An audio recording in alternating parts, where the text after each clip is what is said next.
All right. Good afternoon to you all. Can you hear me? Yes, please.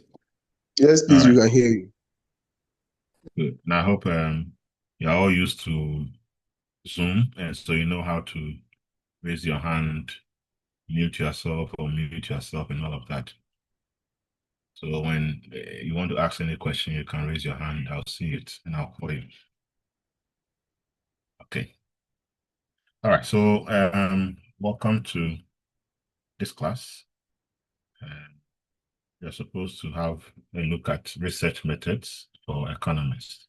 So you are all reading economics with informatics, I believe. Nobody is lost here. Yes, please. Good. So we have two sessions for today. We'll have one starting now, and then around 3, and then we continue 3:30 to 5:30. Okay, but we'll see how far it goes, what we need to cover. All right, so this session, before we get into any serious thing, we want to know who each and every one is, and then we take it from there. So I'll start first of all with I see 4 students now. I learned you are 9. I only see 4 at the moment. So let's start with Eric. Eric Odro Mensah. Um, yes. May we know who you are, what you're doing, why you chose to read economics with informatics, and your kind of expectations. All right. Yes. Good afternoon. Please can you hear me? Yes. My name is Eric Odromes. Okay. I'm in the energy industry. I work with VRA. I'm an accountant. So I'm doing economics because of I do energy billing and other related matters. So that's why I'm here studying economics. I live at Amasamu. Thank you. Thank you very much, Eric. All right. Let's see. Let's hear from Moses. All right, thank you. My name is Moses Chamantianson. I work at Ghana Water Limited. I'm the head of IT for my region, that's the Asthma Production region. I got an interest to study economics with informatics because I want to understand how technology supports business goals and financial decisions in the utility companies. And then I want to gain a bit of insight into data analysis and then data innovations. So basically, that's it. All right. So you said Ghana Water, right? Yes, please. Okay. So we have a utility house, right? Full Yes. house. Okay, good. Let's hear from Isaac. Good afternoon. Yeah, afternoon. Yes, my name is Isaac, and I'm with UBA, and I'm with the Treasury Operations team. And I want to study economics to understand the Treasury bit of like what Treasury actually does before it even gets to us, so that they don't bring something that you don't understand and you are just because they brought it, then you have to process. But you really have to understand what they are doing before you even go ahead to process. Sometimes some rates of transactions come and you have to pay why that rate and all that. So that's my interest in it. Thank you. Okay, thank you. So you are in the banking industry, if I heard you Yes, right. yes, yes, UBA, right? yes, yes. Oh, okay. Okay. All right, great. And then we have Nene Ochin. Yes, good afternoon, everybody. My name is Nene Boche. I'm in the agricultural industry. I have interest in learning economics with informatics because I want to learn a little bit about data analysis and economics to be able to help the agricultural sector and SMEs in Ghana by taking their data and making informed decisions try to help their businesses in agriculture, and also try to apply this same knowledge in football. Okay, that's fine. Agree to football. That's great. Yeah, and it's possible. You can predict or anything at all with data. Nothing is impossible. Okay.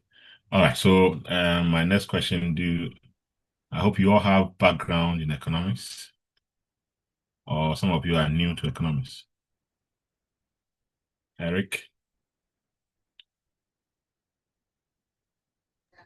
Hello, I'm new in economics. I'm new. Okay, so you haven't done it at all. It's like, or you did this maybe senior high or something, but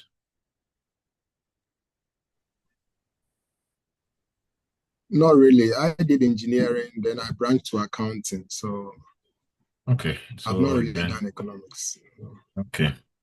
All right, good to know. You really want to be jack of all trades, but that's fine. Okay, Moses. Yeah, I did economics in my first degree. No, a course in economics in Okay. my first What degree. what Yeah, what course was that information technology.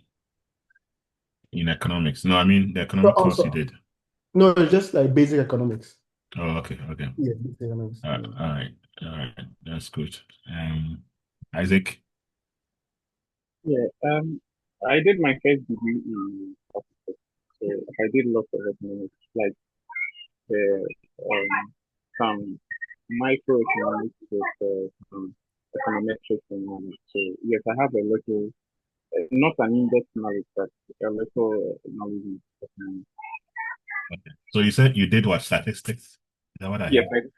I did statistics. Okay. All right. So you have done some bit of economics. That's okay. And then Nene. Yes, I'm a science student, but I majored agric economics in Oh, okay. Lincoln. It's some, microeconomics and econometrics. Okay. Yeah, I know that one. They always come to join and do it. Okay.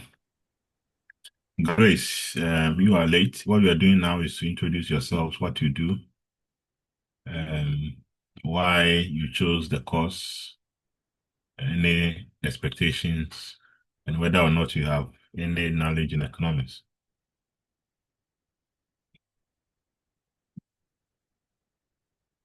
Yeah, Grace.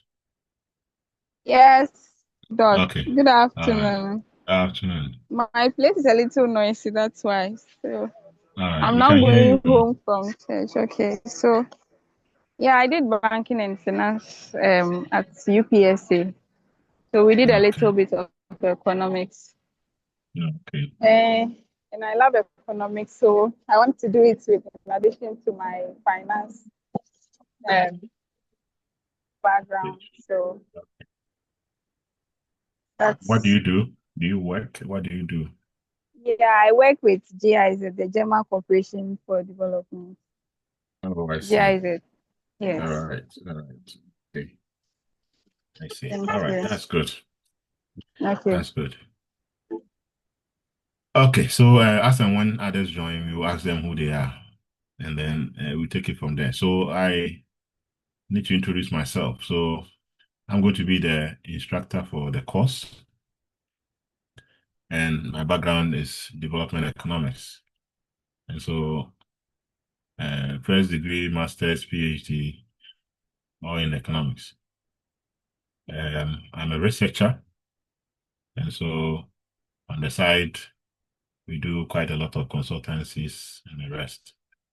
So my history in terms of research, I've worked with ISE, Institute of Statistical Social and Economic Research at University of Ghana, and currently with TCTU. And so I'm hoping that we'll have a very nice time for these 6 weeks that we have. Okay, so the first thing is that time is money. I believe you are all people who work, so you understand what that means. So our time of one has to be one. Today we had to wait 15 minutes before we had two people. So next week, I mean, we all go to church, so we still have things to do. and it's a weekend. You know what weekends are for. So we need to make sure that we follow the time and maximize the time as much as possible. The more we waste time, it drags into the other sessions, and what we want to do, we might not be able to. So let's stick to our time and then come on time. The moment I come in, we start. So if I come 1 o'clock, we start. 1:05, we start. So you have to be here before I come. Okay, so let's take that. Today is because of the first time. I'm just allowing some of us to join later and all of that. So please tell the others that they need to stick to time so that we can capture or do as much as possible what we want to do. Now, let me walk you through what we are supposed to be doing for the semester. Now, my name is Dr. Mochiah. This is my email. My office is at the Abeka campus. I'm sure you have one face-to-face, so we will meet personally so we can talk more. That's my number.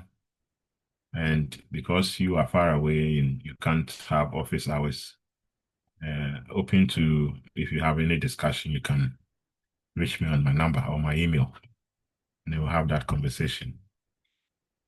Okay, so purely just summarizing what this course is about. I mean, we have all done research before. I'll start over again. I'll come to you, ask you about the kind of research you've done. I mean, once you have all done first degree, at some point you have done some research to graduate. Okay, so if you are doing first degree, we are expected to have a first degree project work or something like that. So I believe everybody has gone through research methods, right? So most of the things we are going to do is we're going to go over what we need to do. Okay, if there were certain things you did not really understand, but you did it anyway, we'll clarify some of them and then we move on to be better at doing research. All right, so that is the whole point. So it's designed for you as master's students to really understand, comprehensively understand what the fundamental principles are in terms of your research, okay, and whatever field you are in, but in your case, in economics.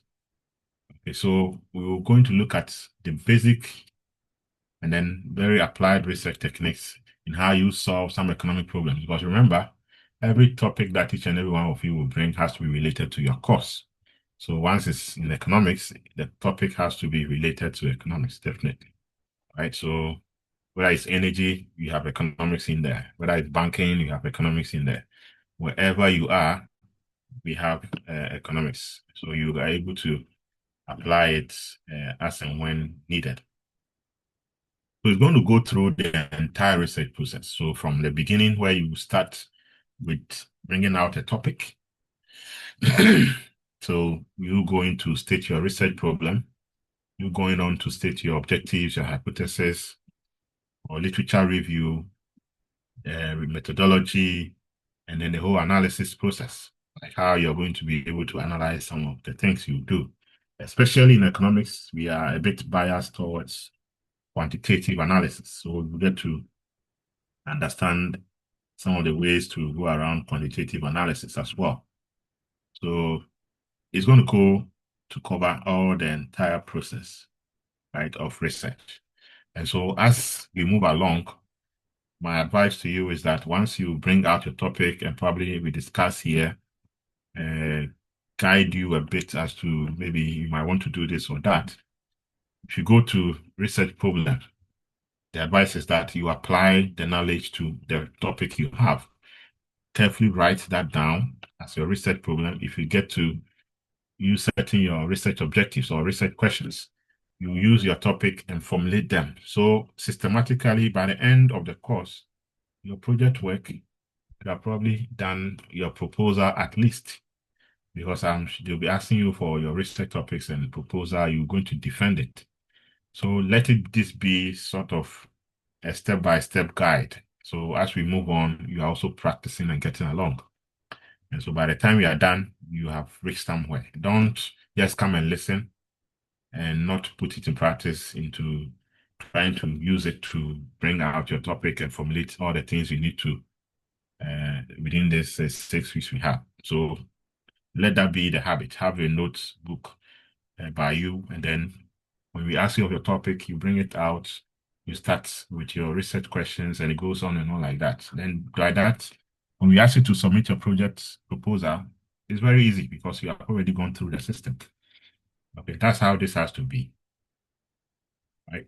We'll look at some ethical considerations and best practices in conducting research. Okay, some do not really know what they are about when they are doing research. When they are gathering data, for instance, they just gather it anyway, anyhow. But that is not the right way. You will go through the right processes at every step of the way. Okay, so at the end of the day, you should be equipped with skills and knowledge necessary to design, to execute, and communicate your own research projects effectively without any, I'm going to pay somebody to go and do my research work for me. And I know people do that. You go and even master students, they'll go and hire first degree students who are a bit okay with research and say that this is my topic, can you run this for me? And then come and then when you are giving your defense, you are messing up because you are not the one that even did it. You don't even understand your own. But this time around, we don't want to see that. We want you to be owners of your work. Right? If you have money, it doesn't mean pay someone to do the work for you. Do it yourself and get to know how it feels. Okay, that's the advice going forward. So the objective of the course is that you're supposed to develop some research proficiency. Okay, enhance your analytical skills, how you collect your data, analyze it, interpret it. It's very crucial. All right, promote critical thinking, foster ethical research practices. You do the right thing at the right time. People these days will just design a questionnaire and throw it into WhatsApp pages or WhatsApp groups. Can you fill this questionnaire for me? That is very, I mean, when you are done, the problem is when you are done, you are saying that it's for the whole Accra, it's for the whole Ghana, it's for the whole. Meanwhile, the people that answered your questionnaire are just your friends. They are in your Facebook pages or they are on your WhatsApp group or TikTok or wherever it is. And that is not the right way to collect your data if you want to do a good generalization, right? So these are some of the things we might be exposing you to. Improve communication skills. Because at the end of the day, you're supposed to be able to interpret your work and tell to some audience. How do you confidently explain yourself? If you don't know your stuff, you fumble. Okay, so these are, at the end of the day, what we expect, or the course's objective that we need. So for week 1, we will look at what research methodology is and do an introduction of it. Week 2, we will define the research problem. Week 3, we'll look at how to conduct a literature review. Week 4, we'll look at how research design works, which of them will be appropriate for whatever topics that you select. How do you sample to get the appropriate sample size for your work? All right, we will look at questionnaire design for those of you who want to do primary data collection, and then how to conduct your research, okay, in a general way. And then we'll have some 1 week for your midterm. So that means one session will be used for your midterm. Hopefully, it will be your face-to-face time. I'm thinking like that. So we have 2 sessions on your face-to-face on the 28th. So one of the sessions will be used for your midterm, and then the other will be used for a normal class. So we get prepared for something like that. And then week 7, we look at what we call levels of measurement, and then how we collect data collection. And then we'll look at data analysis in quantitative research when we get to week 8. Week 9, we'll look at types of data and how it is relevant for data analysis. So there are different kinds of data that we will gather.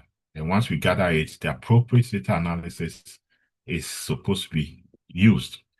It's not every analysis that applies to a particular kind of data. So we need to know all the differences here. All right. And then week 10, we'll look at referencing style. So as for your whole work is done, you need to reference.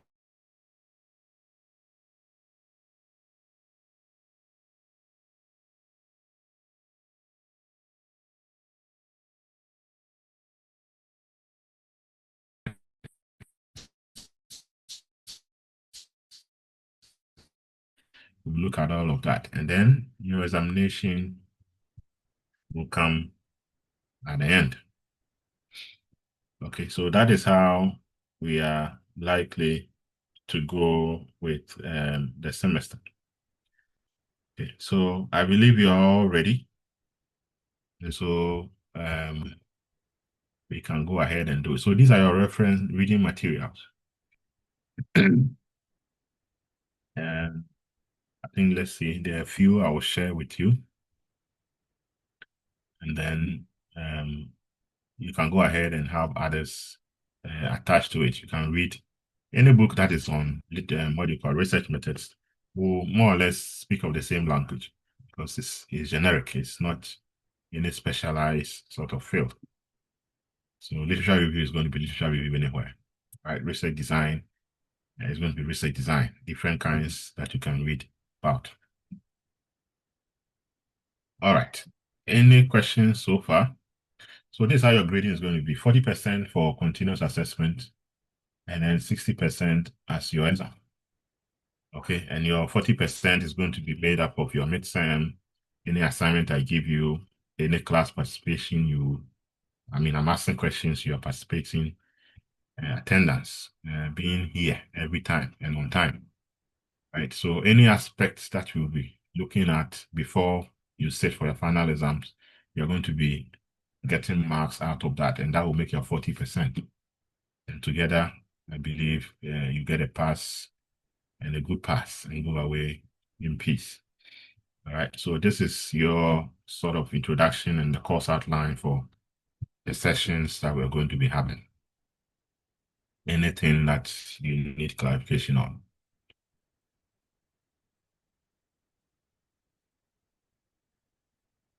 Okay, if nothing, we'll start with what we want to do in this session. Let me drop this.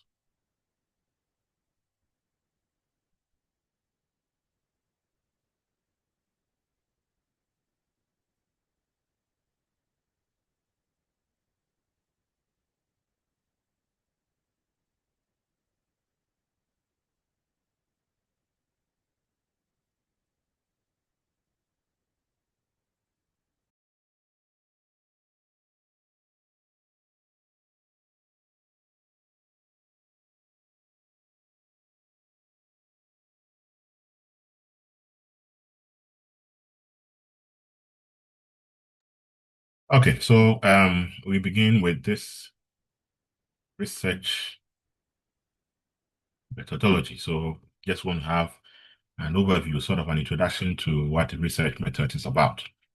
And then from there, we'll start tackling each and every aspect of that research methods that we know. Okay, and so I don't know the day. I don't know. You have had, from yesterday, you had some classes. Have you selected someone to be your class rep? And is that person here? Yes. Who is Nene? You are the class rep? No, Grace. Grace. Okay. Oh, she's not even here now. All right. So what normally will Grace happen is that she joined, but she has left. yeah, I'm sure her internet. So she said she's now closed from church and she's going back home or something. Okay, I'm sure she will join again. So what happens is that I will send the slides to her and then she will share it to you in your group. So if anything, you work through her to me. All right. Okay, so Ayuba, you just came. Why are you late?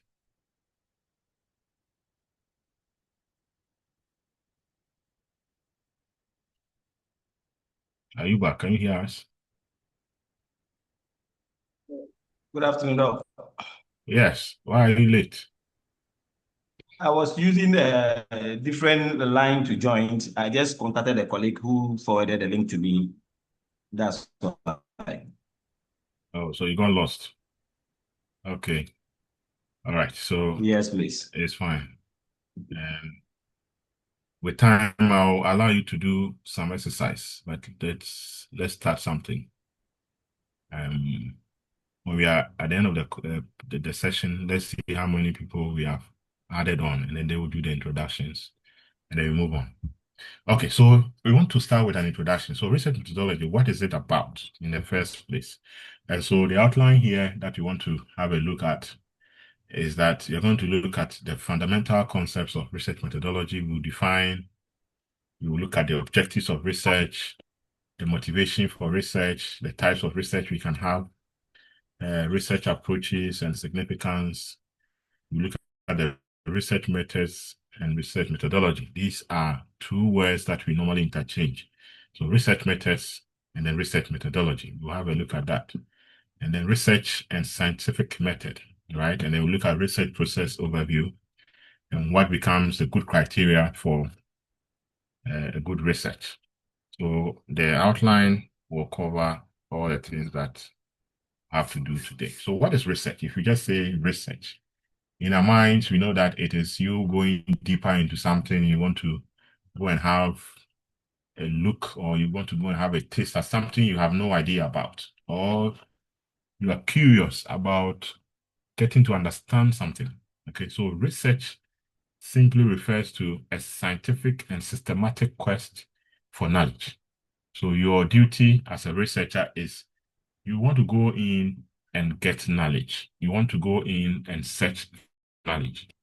Okay, something you don't know, because if you know, you will not be looking out for it to go and get it as knowledge. Knowledge is something that we acquire. So you go in, you try to get as much as possible the information that you need, and that becomes new knowledge to you or becomes part of you and your ability to understand it. Okay, now scholars define this as an organized effort to gain new knowledge and verify existing concepts. So there are two things now. Now we are going in there to gather new knowledge. And another aspect is that you want to verify existing concepts. So somebody has done something. You want to go in and find out, is this the same as the person has done? Or can I really verify what this person has done if it is similar to what I'm going to get? So different kinds of research they have different kind of motive. So one might want to go in and get new knowledge, another might go in to verify some existing knowledge. And they are all research. So nobody is wrong if I'm going in to verify some existing knowledge, or the other person is not also right or wrong if he's also going in for new knowledge that nobody has actually gotten information on. Now, if you take the normal advanced learning dictionary, okay, it says that research is a careful investigation or inquiry, especially through search for new facts in any branch of knowledge. Right? So this is just a normal definition from a dictionary. So you are going in carefully to investigate or inquire, okay, especially through you searching for new facts, and then you are going to do it in any branch of knowledge at all. So not in economics alone, not in social studies, not in mathematics, and not in statistics. It can be any field of knowledge. Okay, now these two people, Redman and Murray, who are authorities when it comes to research methods, they define research as a systematized effort to gain new knowledge, simple and short. So some systematic things are done, and it's an effort you put in to gain that new knowledge. So you cannot just be sitting and then nothing happens and you think you have gained knowledge. You need to put in an effort. And I know some of you don't even like the idea that do I have to go to 150 people? Do I have to go to 300 people to go and interview them and get information? Yes, that is an effort you're putting in. If you want to go with primary data, you have to do that. Okay, so generally it's described as an academic activity that involves careful investigation, inquiry, and experimentation.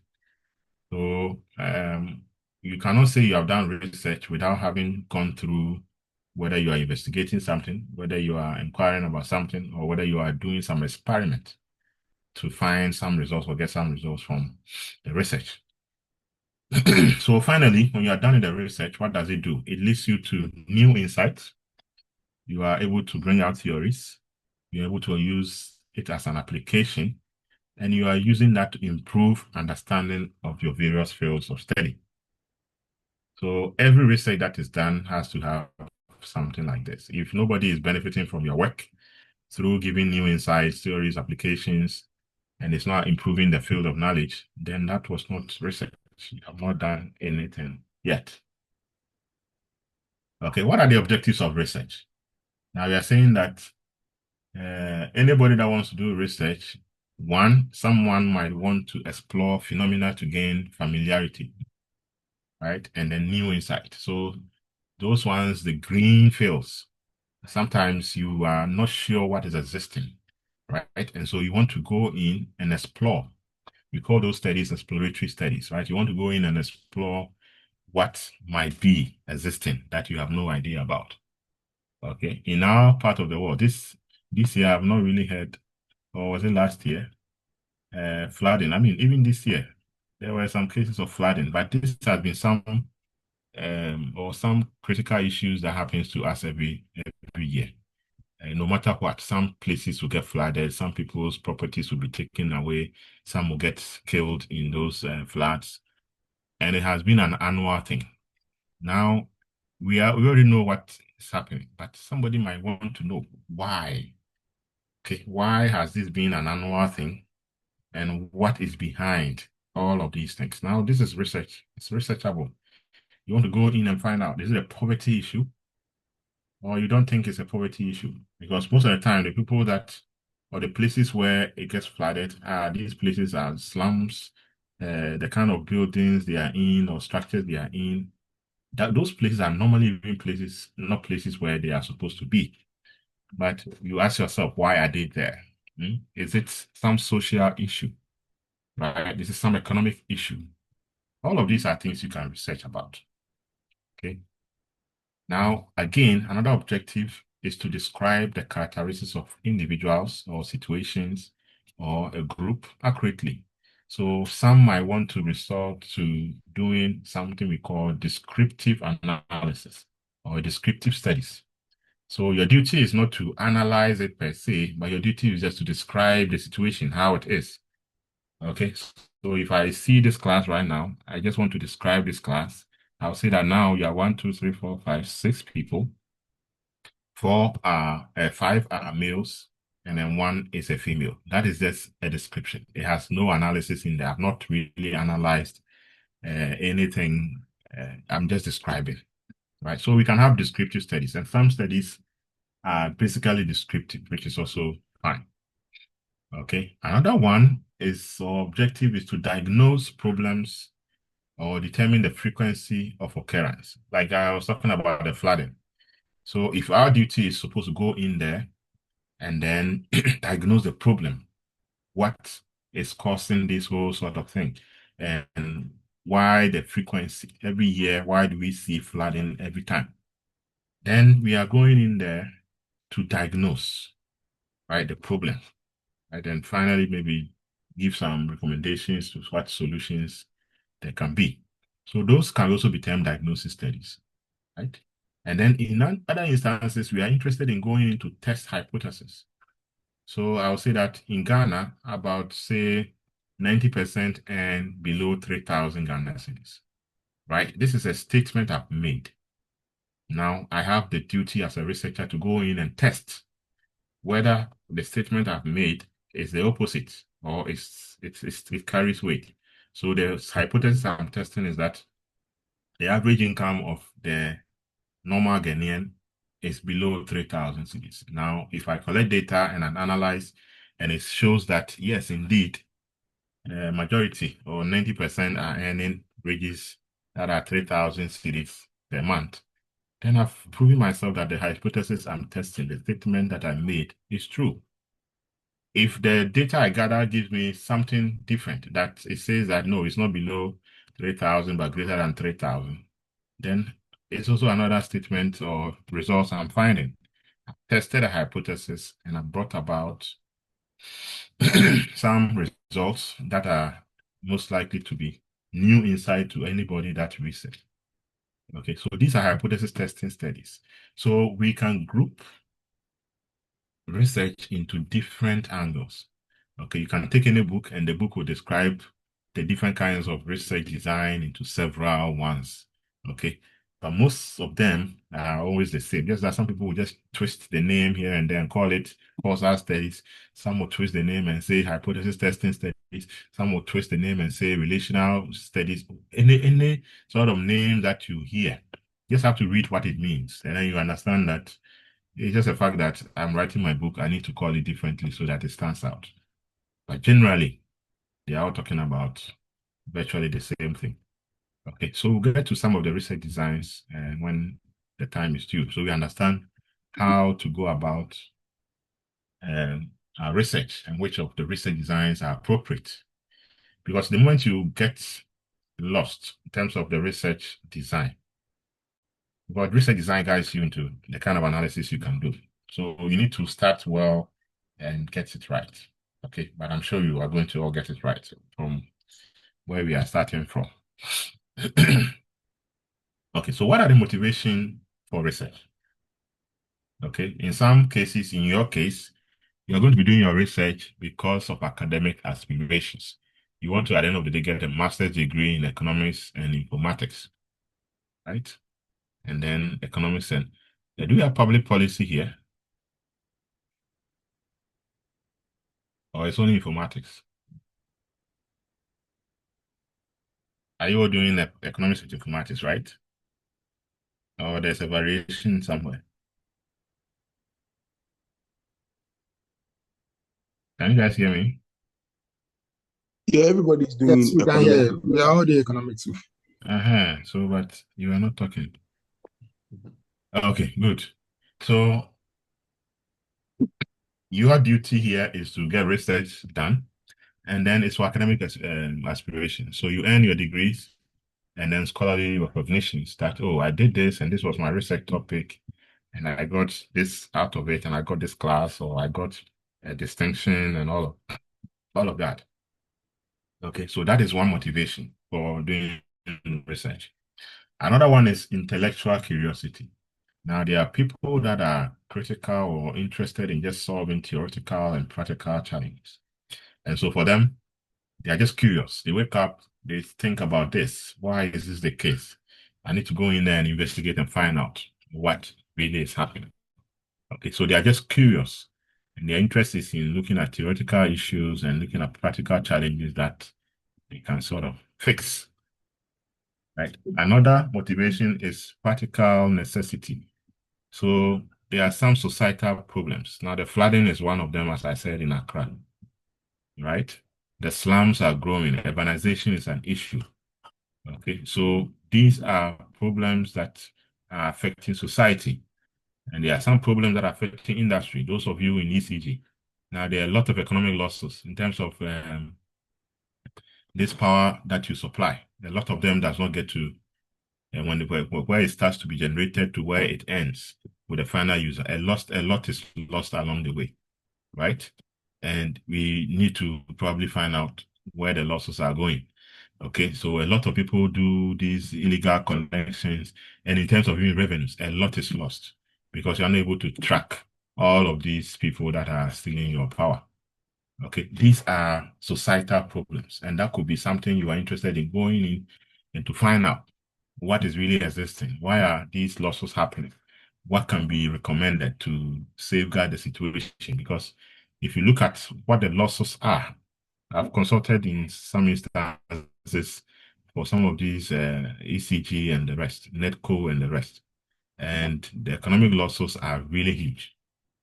Okay, we tend to not to think about it. Every time you're thinking about let's increase the utility prices so that we can make sure we can be able to solve the needs of or the demand for this and that or meet. But the losses are not being looked at, or if they are being looked at, they are not really being seen as a big priority because a lot of systems, we all know. I mean, everywhere we live, we know people who have done illegal connections, even in our own homes.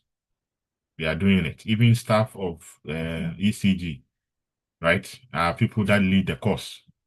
You call them, oh, I'll come and twist something in the meter, and then the meter is not reading, it's reading slowly and all of that. We know what are the things that can be done. These are societal issues that research can look into and sort of try to address, right? You don't have to look so far away when we are thinking about topics. These are things that are around us that we are all aware, and we can bring the issues out and think about ways to practically solve them so that we all have a better place to live, right? So business problems can also be looked at and then research into it so that we can address all the issues that they face.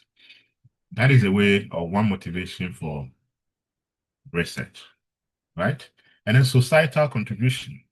So how are we able to improve human welfare through scientific discovery? Okay, so all the research that we are doing, in a way, we're trying to find a way to improve how humans are being looked at, right? Our welfare is very necessary. So we need to have a critical look at that. And once you do that, you are contributing socially. And so that could be another motivation for research. And then professional directives. All right, sometimes government will appoint certain people as consultants or employers. Will also contact some people to do some research for them. Okay, so that could be your motivation, right? So consultancy services, you get paid for it and all of that. That could be your motivation to do the research, right? Musa Dankwa, maybe all the fame and all the talk about him, that could be his motivation. That he's seen as somebody who is actually, when it comes to elections, one of the figures that we have to look at and all of that. So we all have different motivations for going into research, right?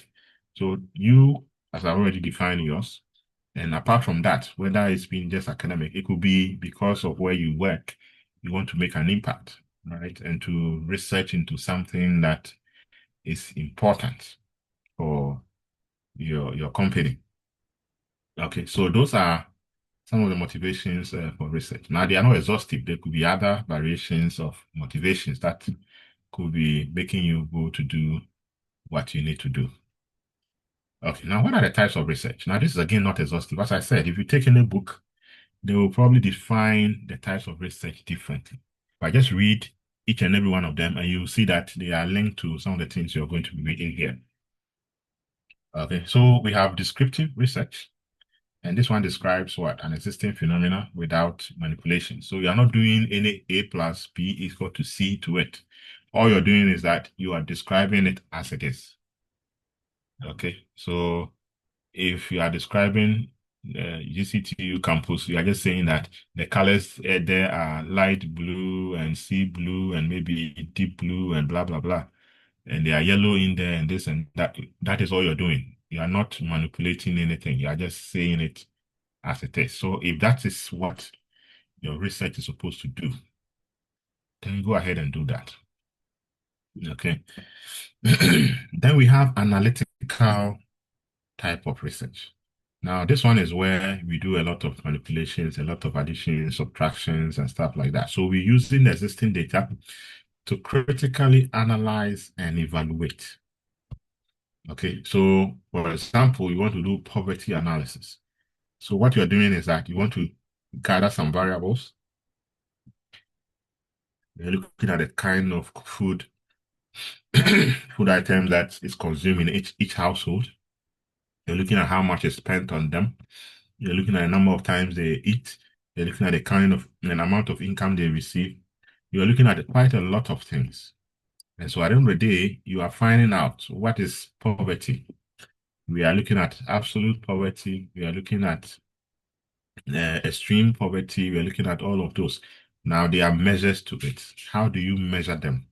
So you start combining these variables and then you create a scale or you create an index where you know that from 0 to maybe this value is below the poverty line, and all of those analyses are done. So those are analytical, right? And at the end of the day, you're going to stand up and say that 28% of Ghanaians are absolutely poor or below the poverty line because according to World Bank, if you don't consume more than $3 or $3.5 in a day, you are considered poor. And I'm sure at the moment our exchange rate is, let's say, 10 or 11, or is it even 10? If it is $3 a day, that is how much? 30 cedis. So anybody that's not consuming 30 cedis or more in a day is considered poor.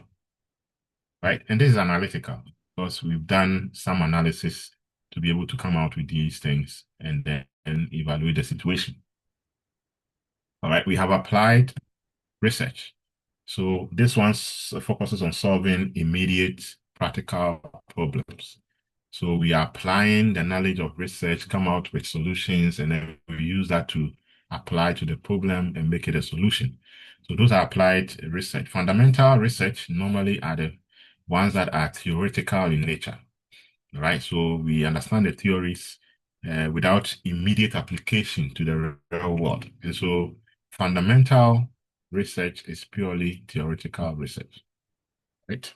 And then quantitative, you can classify research into quantitative and qualitative as well. So quantitative, you're looking at numbers, you're looking at statistical techniques, statistical analysis, and stuff like that. Qualitative, you are exploring subjects, you are looking at their qualities, their attitudes, their motivations. Okay, you are describing the way they eat, the way they dance. It's a qualitative way, right? Looking at this, it's a small subjective way. And we all understand, we'll come to some of them, the difference between the two. Okay. We have conceptual, which are based on theoretical abstractions. So this theory says that, but you are sort of building your concept out of those theories and be able to apply them to do your analysis or to do your research work.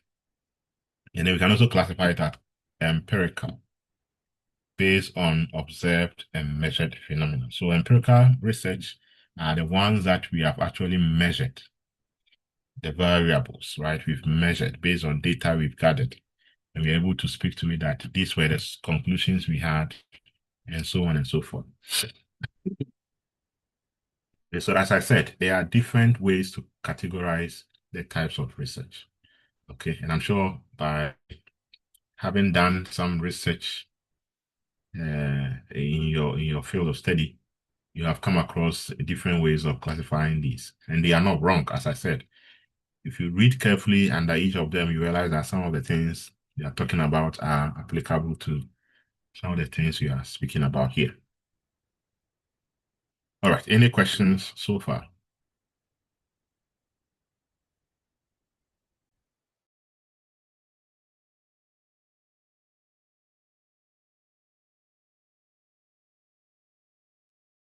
Okay, if there are no questions, let's go on. So we have research approaches. So the moment you decide that I want to do or embark on this kind of research, another thing you need to think about is what is the approach I want to go with? And do I want to go with a quantitative approach or do I want to go with a qualitative approach? And as I said, when we talk about qualitative, you are mostly going to be describing situations, phenomenon, and how things are like without having to deal with any numbers or manipulations of numbers here and there, right?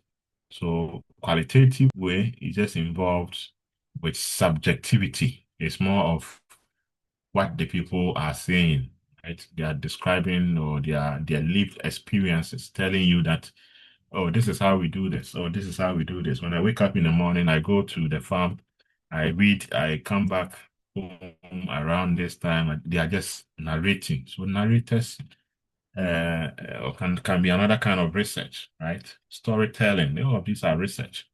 They tell you about what their lived experiences are.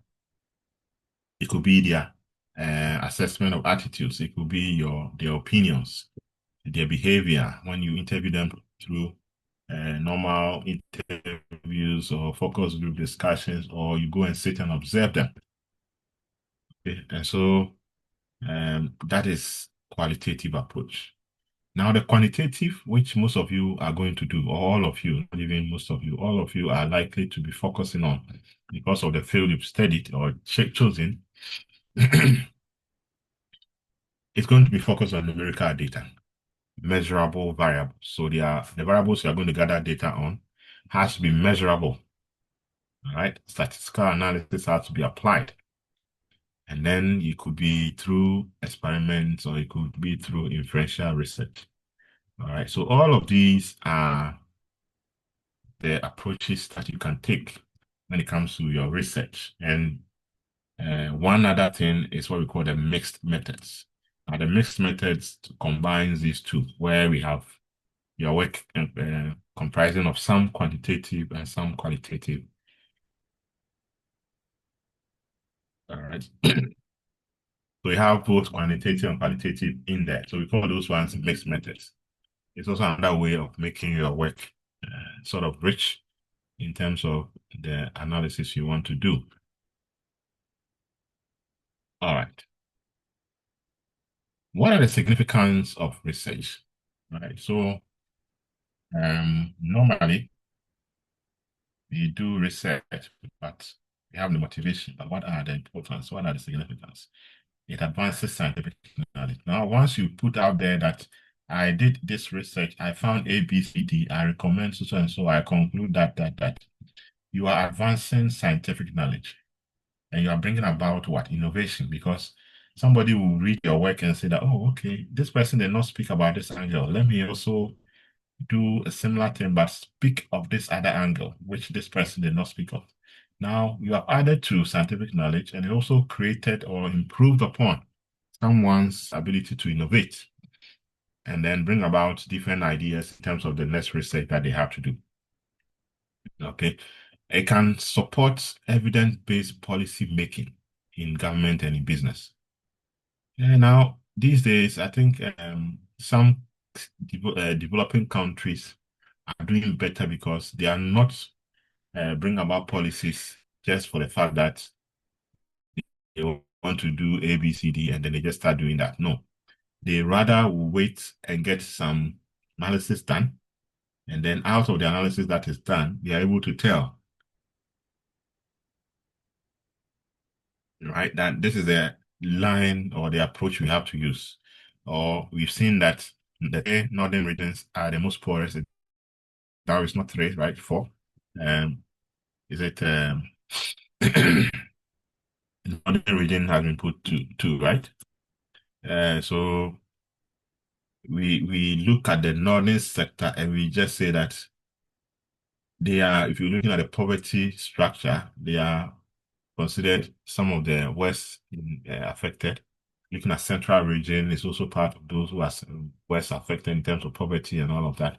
And so for that reason, if we are starting with government sort of social interventions or social programs like the LEAP, Livelihood Empowerment Against Poverty. Let's focus on these places because we see that they are the ones that are suffering most. I believe you have heard about the LEAP in Ghana, right? And you know what they do. Anyone with an idea? If you've heard about it. I've heard about the leap. Yes, Nene. Yes. So what they do is what do they do? they are trying to reduce the poverty, those who are impoverished communities in Ghana. So they try to support them with money to for feeding and stuff like that. Some also try to empower them to get something to do. Right. So they through the social welfare department. Right. Right. So they make sure that those households that are seen as poor are the ones that they are targeting. And you cannot go into a community and just start targeting without having information, right? So data that is gathered by Ghana Statistical Service, the one we call the Ghana Living Standard Service, they are the ones that they use to know or map these households that are very poor. And for that reason, they're able to target them and then give them that kind of intervention. So it's not people who are seen as wealthy or okay and that are being given that kind of support. And so they look at the vulnerable in society, the widows, they look at the orphans, they look at people who are suffering with HIV and stuff like that. They are seen as the most vulnerable, and they are the ones that they target and give them some national health insurance. They make sure that they enjoy free education. They make sure that, and before you even come into this, we make sure that you register with this national health and all of these things so that you benefit. And every month, government has an amount that they give to a household. So per person, they multiply by the number of people in the household and they give it to you so that it can help you support your livelihood. Okay, so in countries that are really using evidence-based policy making. They are the ones that are developing, because you are not just doing it because it's election year and then you start dashing people with cloth and t-shirts and rice and oil. That is not solving any problem, right? But rather you are looking at data and research to be able to target these people and support them. That is the whole point of evidence-based policy making. And these days, a lot of countries are looking at that angle. So data now is critical in some of these angles, even though in our part, some of these things are done, but more politically, sort of the kind of decisions or policies we make sometimes are more politically motivated than economic motivated. Okay, and if you do that in terms of it being politically motivated, you always get it wrong, because you dashing money because of political reasons will not really, or you go and build rules, and when it's about a few months to elections, then you see them building roads in your communities, or in the name of we want to do this so that they vote for us. This is not evidence-based policy making. Just doing anything to win votes and go away, right? So we need to move away from some of these things. Another significance is to solve real-world operational and societal problems. Okay, so research is to solve problems. So look at your research from that angle. If you are bringing out a topic, you need to be thinking about what problems am I going to solve with this kind of research that I'm going to embark on. And if you're able to give yourself one or two problems, then you know that your work is going to be relevant. Okay, but if you don't see any problem that is coming to solve, then you might as well try and think again and then bring a new topic. All right, so let's think of it that way. It encourages logical, systematic, and critical thinking. You can't get up and just say, I'm going to organize or do research, right? You need to sit carefully, logically think, systematically plan, and then you are applying some critical thinking before you get out there. And then it will inform economic planning, social progress, and technological development. So research is very important in any place that we find ourselves. Okay. All right. Now, what is the difference between research methods and research methodology? So as I said, these two words normally are being looked at in similar lines. You think they are all the same, but they are not. So when we say research methods, these are the tools and the techniques that we use to collect the data and then analyze it. Okay, so it's surveys, experiments, SCAR tests, t-tests, f-tests, whatever tests we want to use to do the analysis. Those are what we call research methods. Okay, and then we have research methodology being the overall strategy. So how you start off with planning the whole thing, the overall strategy that explains why these specific research methods you are choosing, all right, which includes the principles, the logic, the assumptions that are underlying the research process. That is what the methodology encompasses. So research methodology is more of a bigger circle where we find in the research methods. Okay, so the difference between the two is that one gives you the tools and techniques, while the other is the whole process. So the overall strategy you put in place, which will tell you which method do I have to use, which one do I have to choose, what principles am I supposed to follow, what logic or assumptions am I supposed to use to get the research done. So that's the difference between research methods and then research methodology. All right, I hope I'm making some sense. Okay, good. Now we know that normally when we say economics is a science. Why is economics a science? Then we start talking about, oh, we behave like the normal sciences, or we collect data, we analyze, and then we make assumptions about A, B, C, D, we expect results, or we collect data just like the physical sciences would do, and we use objective ways of collecting the data and analyzing it and so on and so forth, right? And so whenever something is called scientific, it has some systematic way of doing things. So research follows the scientific method, which involves one, observations. Sometimes we do experimentation, and then we use logical reasoning. Okay. And so we emphasize most of the time empirical evidence, and we gather through objective means. That's the word. Objective means, and not subjective means. So subjective is not going to be scientific because subjectivity is just going to be relying on individuals' belief, opinions, and describe situation, narratives, and here and there. Those are not scientific, but the scientific way of doing it is how we collect data and analyze the data objectively without having any biases in there from the researcher's point of view.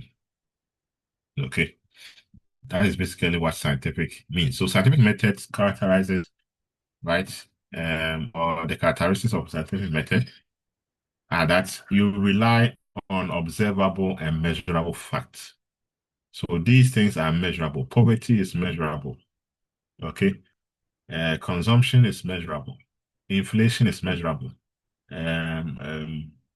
Prices are measurable, right? These things, demand, supply, okay, these are all measurable things. Investments, imports, exports, GDP, growth rates, whatever it is, they are measurable facts. And so that makes it scientific. Two, we strive for ethical neutrality. Okay, it's not good, neither is it bad. So we don't stand on it being, oh, we are gathering this data or we are collecting this data because it's bad, or we are gathering this data because this problem, this thing looks good. We are not, it has to be in the middle. So scientifically, if you are collecting data to analyze or doing research objectively, you have to strive for ethical neutrality. Okay. If you are going into work, who are going to probably talk to prisoners, right? You are not going there with a mindset that these people are bad. Okay, right? You are going into that place to gather evidence or gather data to do your analysis. Okay, so in as much as fire is good, it's also bad, isn't it? But you have to stay in the middle. When fire is being used for cooking, is a good thing. If fire catches your house catches fire, is a bad thing. So fire in itself can be both good and bad. That's how a researcher is supposed to behave.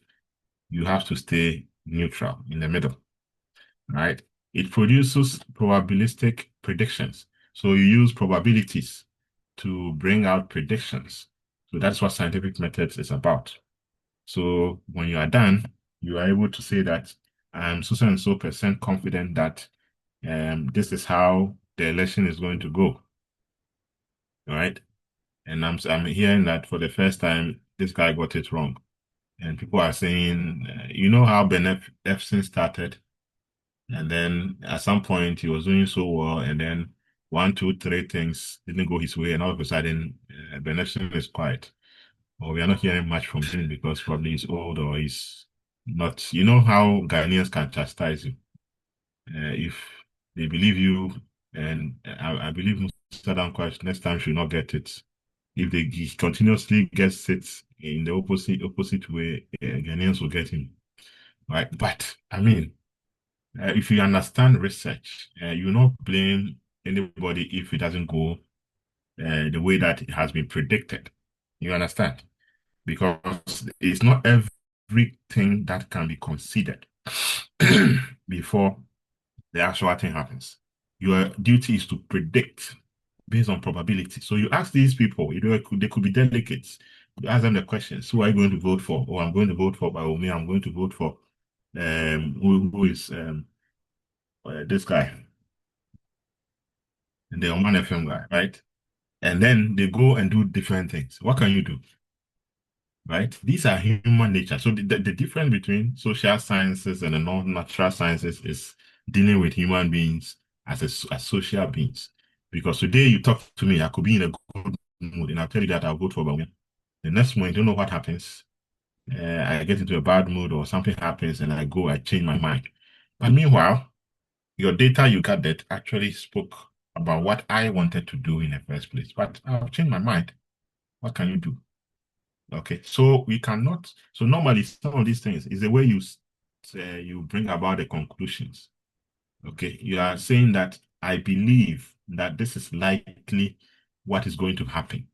If it doesn't happen that way, you are not going to be questioned because you did not say this is for certainty that this is what is going to happen. This person is going to win. The moment you start saying your conclusions in that manner, it's like you have 100% certainty. But research is not about 100% certainty. You have some certainty, but it's based on probability, chances, probability that this will happen is maybe 90% or 95%. That 5% can still happen, which is not going to go in favor of your one. So another scientific method characteristic is requires reproducibility, right, and transparency. So what you have done, somebody should be able to take that work and be able to do the same. You don't get to see that you do this work, somebody takes your data and doing the same thing and they get a different results. That would be problematic, right? Then that you did not do the work objectively, not scientific enough. So research work that is scientific enough can be reproduced if you are using the same kind of data and the analysis that were used. That's what makes it scientific. And these days, for the academic journals and publications, sometimes they ask of your data and how you got your work done. So if they feel that something's not right, they can run through what you think you have done. If they are getting different results, they have a way to say that you did not do the right one.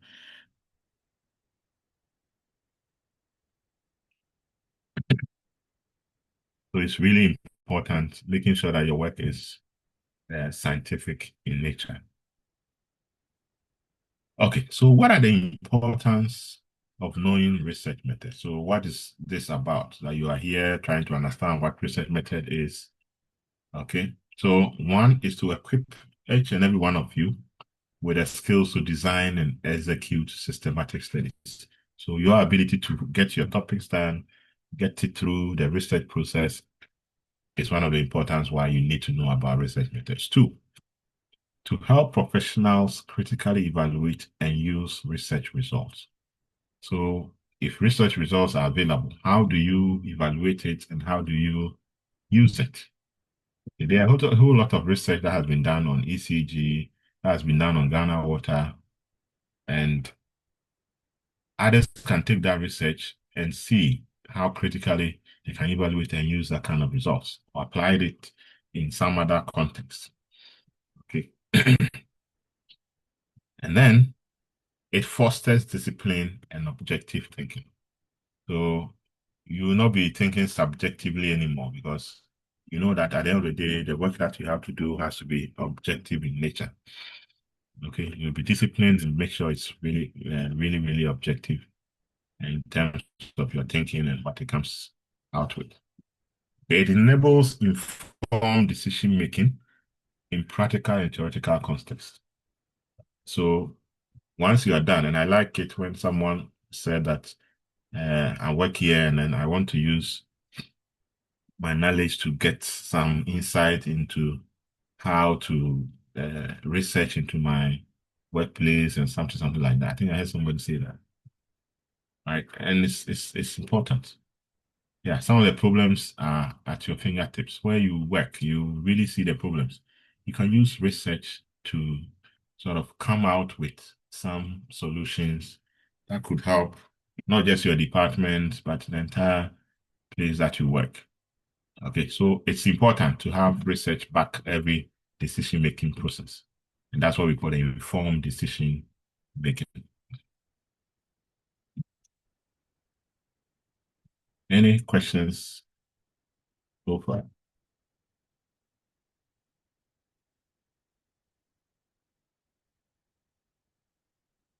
All right, let's look at a research process overview.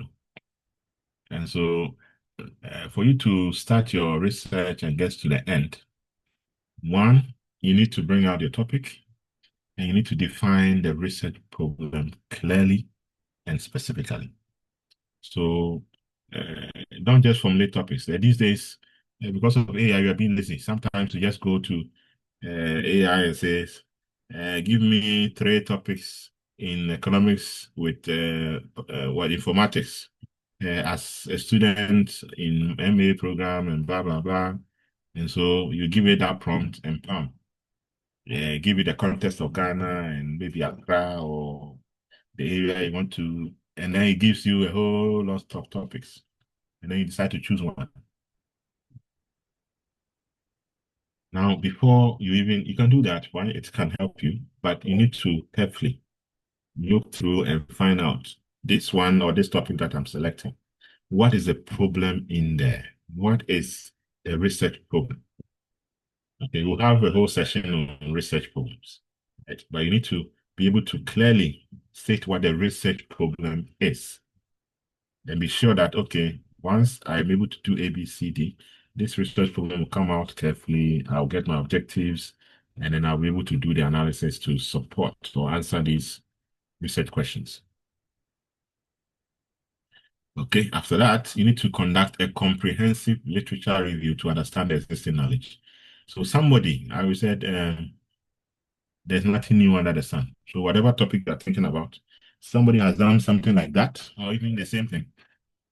So if you carefully read your literature and review them, and you understand what exists, then it gives you a good chance that you're going to do a good research. Why? Because you're able to tell what existing knowledge is, you're able to tell the gaps that are existing, and you're able to tailor your work to cover some of the gaps.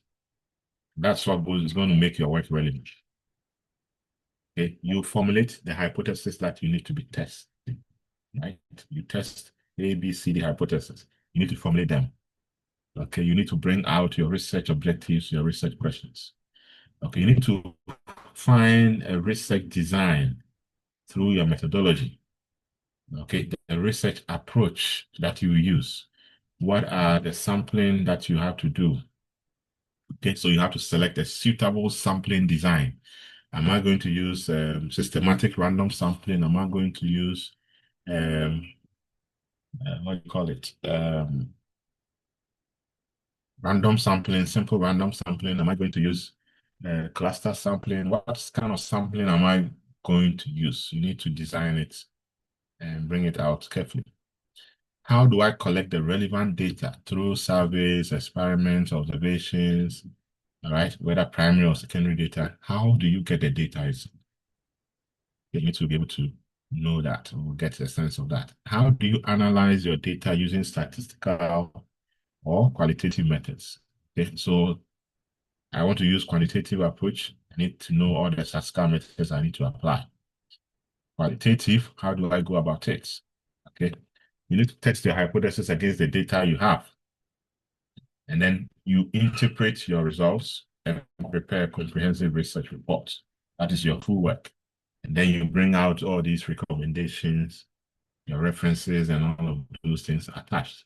And then that becomes your full package as your research work. So that is what the research process overview is going to be about. Now, what are the criteria for good research? Okay, so every good research should have a clearly defined purpose and scope. So I know that I'm going to work on poverty analysis in the Greater Accra region. So my scope is Greater Accra region. The purpose is poverty analysis among Ghanaians in this place. Okay, so if you don't have a research that is actually having a good definition in terms of its purpose and the scope, and some people, their research work, we don't know the left from the right. Right? We have people in northern Ghana responding, 2 people. We have 1 person in Greater Accra. We have 100 people in Ashanti region. We have 1 person in Central doing the work. And so when you are done, what kind of generalization are you likely to come out with? What is your scope? Are you going to say the whole Ghana? I mean, that is how some of these things work. Because if you put it into your old boys school, how do you call it? Old boy, is that your old school, right? Maybe senior high, and then all the people there. People are in different places. Some are in the United States, some are in Canada, some are in the UK, some are in Takrade, some are in, and they answer your questionnaire for you. And when you are done, are you going to see the whole world? Right? So your scope is not clearly defined. Okay. And even about the topic, is it only going to be about poverty? Is it going to talk about income? Is it going to talk about consumption? Is it going to talk about what is the scope in terms of even the variables you're going to gather? All of this has to be carefully and clearly defined. And then systematic and structured approach to inquiry. Now, you don't just do it anyhow. You have to have a systematic way. So from the beginning to the end, it has to follow some kind of format in the way that you are doing the kind of analysis you want. It has to follow logical reasoning and objective analysis. Okay, not subjectivity.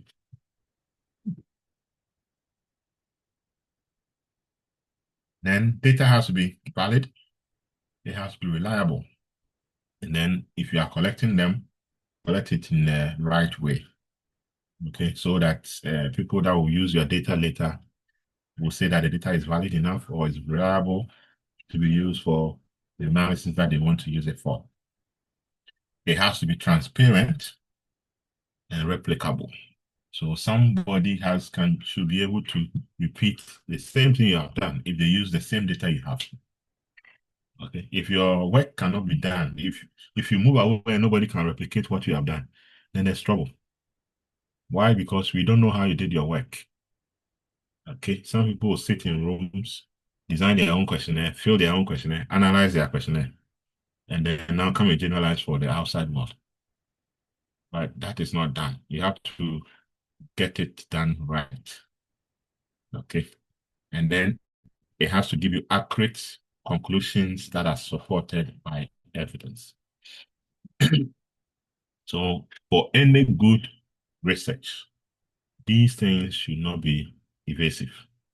It has to fit the purpose, right? So you have to be able to clearly run your research through all of these criteria and say that, yes, my work actually qualifies to be a good research because it has been able to go through all of these criteria that we have put here to stand for good research.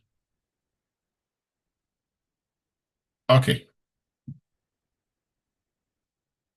In conclusion, we are saying that research is vital for the advancement of knowledge and societal progress, right? We are aware of that.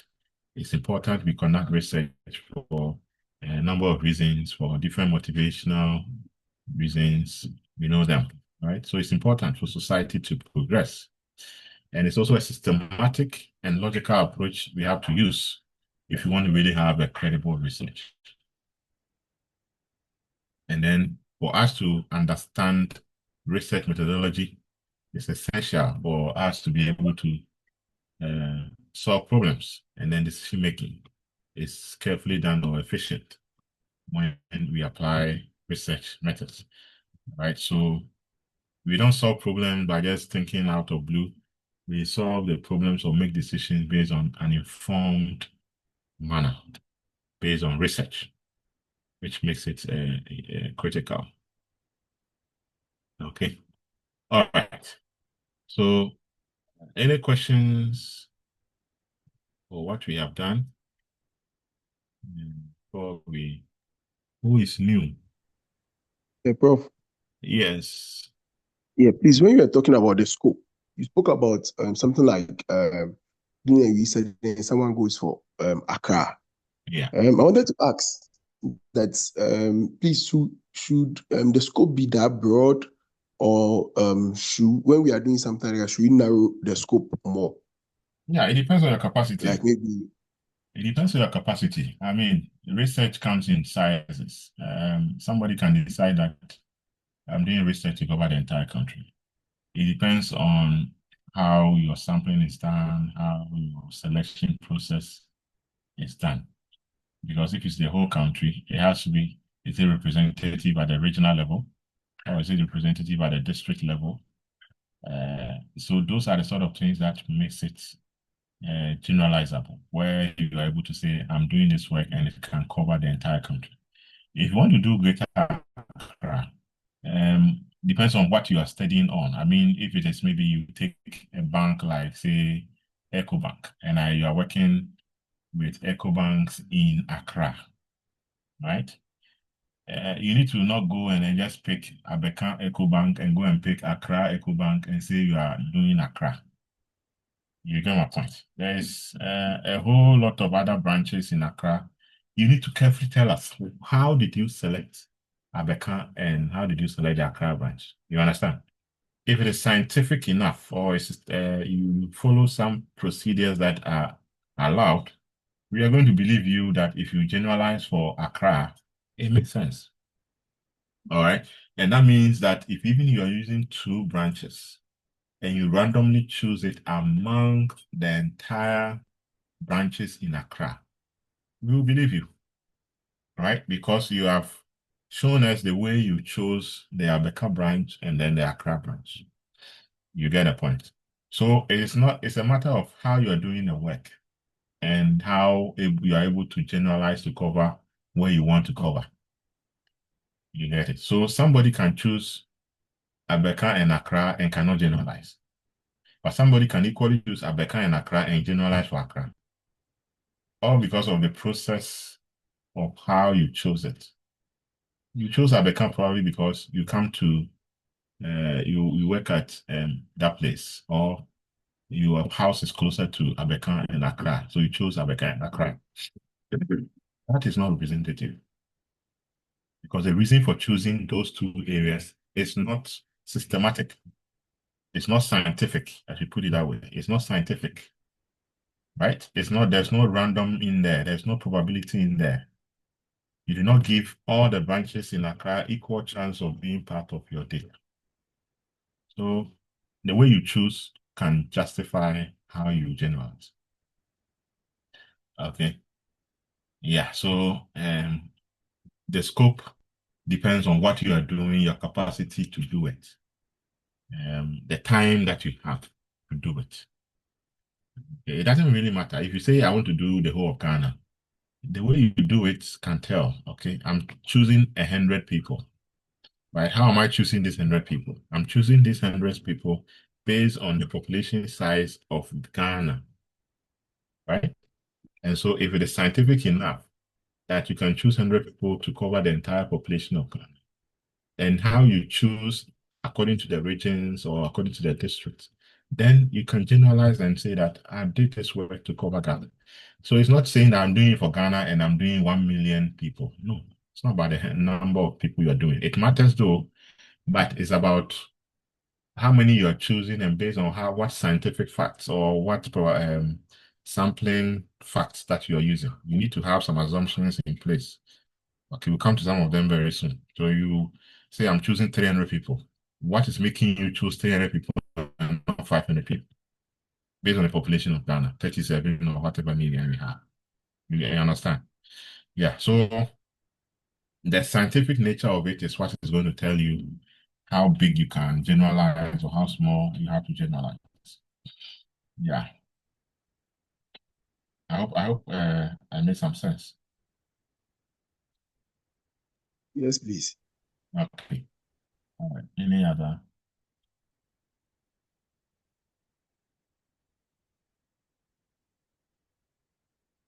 Any other questions? Okay, so who have we not spoken to? Is it Isaac? No, Isaac, you've spoken. Enoch. There was Enoch and there was another person, Abudu or something. He's also left. And Grace too. Okay, Grace spoke. Okay, there's another Eric here, Eric Ajiman. Okay, so this class is full of Erics. So myself and two others, right? Okay. Okay, so Eric Ajiman, can you tell us who you are, where you work, what made you choose economics with informatics, your expectations? Yes. Good afternoon, sir. Yes, afternoon. My name is Eric Ajimai. I'm married with 3 children. Yeah. I work with Electricity Company of Ghana. Oh, Currently working as the Revenue Protection Manager, Western Region. oh, great. But my family is in Accra, so I do come to Accra. That is why I opted to join the Accra cohort. Oh, okay. Okay. So Have you done I am an economics electrical before? engineer. No. This is the first time. I'm electrical engineer by profession. Oh, okay. I've been on project management for quite some time all my life. Okay. I just wanted to have a taste of the economics from the business side too. All right. Mm. Yeah, interesting. That's Yes, good. sir. That's good. So it means at the end of the day, the research that you are going to bring out to solve some of the revenue. I think before you came, I was talking about how a lot of losses, economic losses from collection alone from your end. So many things you are not able to tackle or capture, and people are just using our electricity for free, and a lot of revenue lost through that angle. Meanwhile, every time you come to say you want to increase tariffs and all of that. So maybe your research should find a way to help us understand some of these things, how we're able to get these revenues um, on target as we want, and reduce some of the losses that we always face in the country. Right. So, I mean, it's just the first step. So you need to be thinking about what kind of topics that will bring about your interest and what you want to actually tell us at the end of the day. Yeah. Okay, good. Yeah. All Thank right. you, sir. Sure, I'll take that very much into consideration. Yeah, it's really fun for us as a nation. And so think through. I mean, we'll come to each and every one of you in the course of the sessions we have for you to bring out topics, maybe not today, but next week. But after the second session, I'll tell you all of you to have a topic in mind, which we are going to discuss when we meet next sessions for next week. And then each and everyone will take the stage and then talk about your topic, why you chose that topic, and we can guide you going forward, right? So that you do the right thing, so that it gets easier when you are asked to submit topics and come and defend your proposals. You are already on top of your game. So that's the whole point. All right, good. Who was new? I'm here, Enoch. No, they are then. Yeah, Enoch. Yes. My name is Enoch Peku. Right. I work with Select as Operation Data Officer, and I'm Okay. married with 2 kids. So Okay. I had a first degree in economics and mathematics, so I want to build on my knowledge All right, good. Where did you do that? at the University of Cape Coast. Okay. So SNET. Okay. So the public institutions are really here. That's good. We need to solve the Ghanaian problems. And I believe your topics will help us do that. Sure. It will bring a lot of insight, because SNET also has its own issues. Right? Yes. Okay, good. Thank you. All right.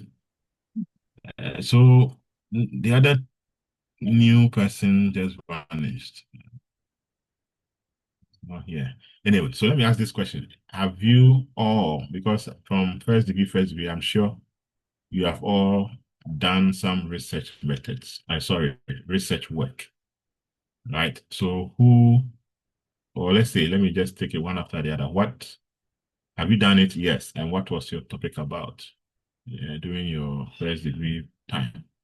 So Moses, have you done research in terms of as part of your degree? And what did you work on? If you haven't, I mean, no problem. See. Yeah, so Moses. Yes. My project was on I built an application for finding doctors. For finding doctors. doctors, yeah, Okay. booking appointments. Oh, okay. Yes. So, like, if you are sick, you Yeah, just go use the app, and then just like you're finding an Uber, Uber, exactly. it tracks the doctor, and then you reach out. Oh, I Yeah. see. So, you can you type in your symptoms, and then a specialist comes in, and then whoever it fits, he picks it up, and then you book an appointment with him. Oh, Whichever good. hospital, then you visit the hospital. Okay. And how far is that up? Or is it on the shelves? It's still on the shelves. Oh, but it's an interesting one because if you are sick and you can easily reach a doctor close by, Yeah, yeah. right? It's not a matter of thinking about the hospital, but people are on standby and there could be some close to you in your neighborhood who can easily assist you. And if they are around, even if they are not around, they can just tell the person next to do this first aid before they get to you. Did you build in a way to reach an ambulance? No, I didn't do that. Okay, so it was just for the search of doctors. Yeah, but it's an interesting app, and I think uh, sometimes you see the thing. Let me tell you the truth. Sometimes when we get comfortable because we have secure jobs, we forget about the passion that we have, and most of the time, those passions are breakthroughs. All right, so don't let it just lie on the shelves. If it was indeed a good app, whilst you are working and you are securely employed, and you are getting some money, put some money aside to see how best you can develop and make it a better app, At the moment, applicable. at the moment, I'm building. I'm on a project with my boss. We are building an app, just like the Uber app who I just spoke about for Okay. water tankers. For what bankers? Water tankers. Oh, water Water. tankers. Oh, okay, okay. Yeah. Yeah, for places where they don't have water. Exactly. Yes. So you can Oh, okay, just like the Uber app, you go, you book the quantity, maybe 2,000 liter tank, a 3,000 liter tank, and then you okay, just yeah get it done. So we are still working. We are not done. We are okay, about 40% through with okay. it. Yeah. Yeah, good. So the knowledge is still working. Good, Yes. good. All right, Enoch, did you Yes, do sir. research? Yes, do you Yes, do yes, research? yes. Yes, And please, I what did. was it about? Yes. I researched on the nature of economics and its impact on the teaching and learning. Okay. So it was a case study in the Cape Coast metropolis. Okay. So So the impact we of collected primary data, okay. and we realized that students face difficulties in some subject areas. Okay. So we came up with remedies, how some of the subject areas like a topic like utility Mm-hmm. can be handled in a more practical way using water. Mm-hmm. It was quite an interesting, but Okay. So what you in the took university. you took the subject economics, and then you want to find out how students see it, what their challenges and stuff like. Is that what I'm thinking? Yes, sir. Okay. Okay. All right. All right. That's fine. I hope your recommendations were given to the schools that you went to take data from.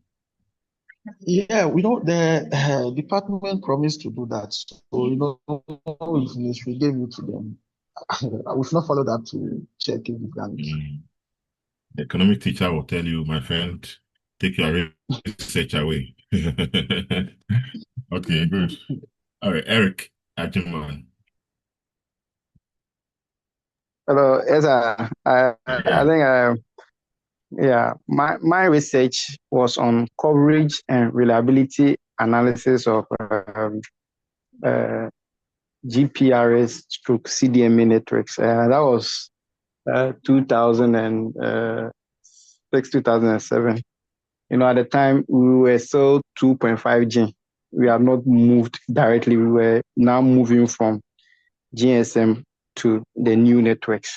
So and we're deploying GPRS stroke CDMA as an overlay on the GSM networks to access mobile data. But I think moving forward, the world has moved, so we have proper data networks. So my particular reference was with Tigo at the time. It's a buzz network. So that is what I did in school. Oh, okay. All right, that's cool. And you said you currently work where? With Electricity Company of Ghana. Oh, okay. So you did not get to work with telcos. Okay. All right. All right. Yes. I moved away from telcos. Electrical engineering had that 2 or 3 channels. You could go to telecoms or you could go to power. So during the undergrad, I leaned towards the telecommunication for the research. But eventually, when I came out, I think I decided to work with the power industry. That's fine. All right. Who is next? Eric Odro. Hello, sir. Yeah. Okay. Yes. Okay. My first degree was in mechanical engineering from KUST. So I did. We did a project work on designing a solar-powered refrigerator for a rural area. The idea was to come out with a refrigerator that can be powered by solar for hospitals in the rural areas. Okay. With a battery as well, so that they don't need electricity, where they can store their drugs. So basically, that was our project that we did. So we had a solar panel.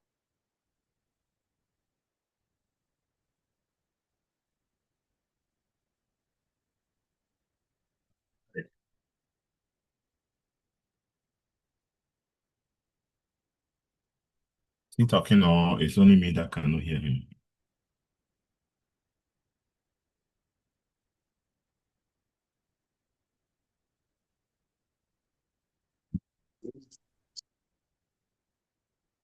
Okay, so we all cannot hear him, right? No.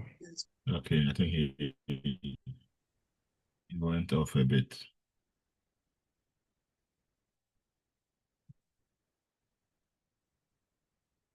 Okay, well that's an interesting one. You know, the funny thing is that we have these beautiful things we do, which are solving some of the things or the problems we face, but we never get to implement some of these. All right? Because places where there's no electricity, this is critical. I mean, for storing drugs, some drugs need refrigeration. So if you have a solar paneled one that can do that, and I'm sure this one, he thought about it a long time ago. Eric, are you back? Yeah, my network is not that stable. Yeah. We were My finding it network is difficult not. to hear you. Yeah.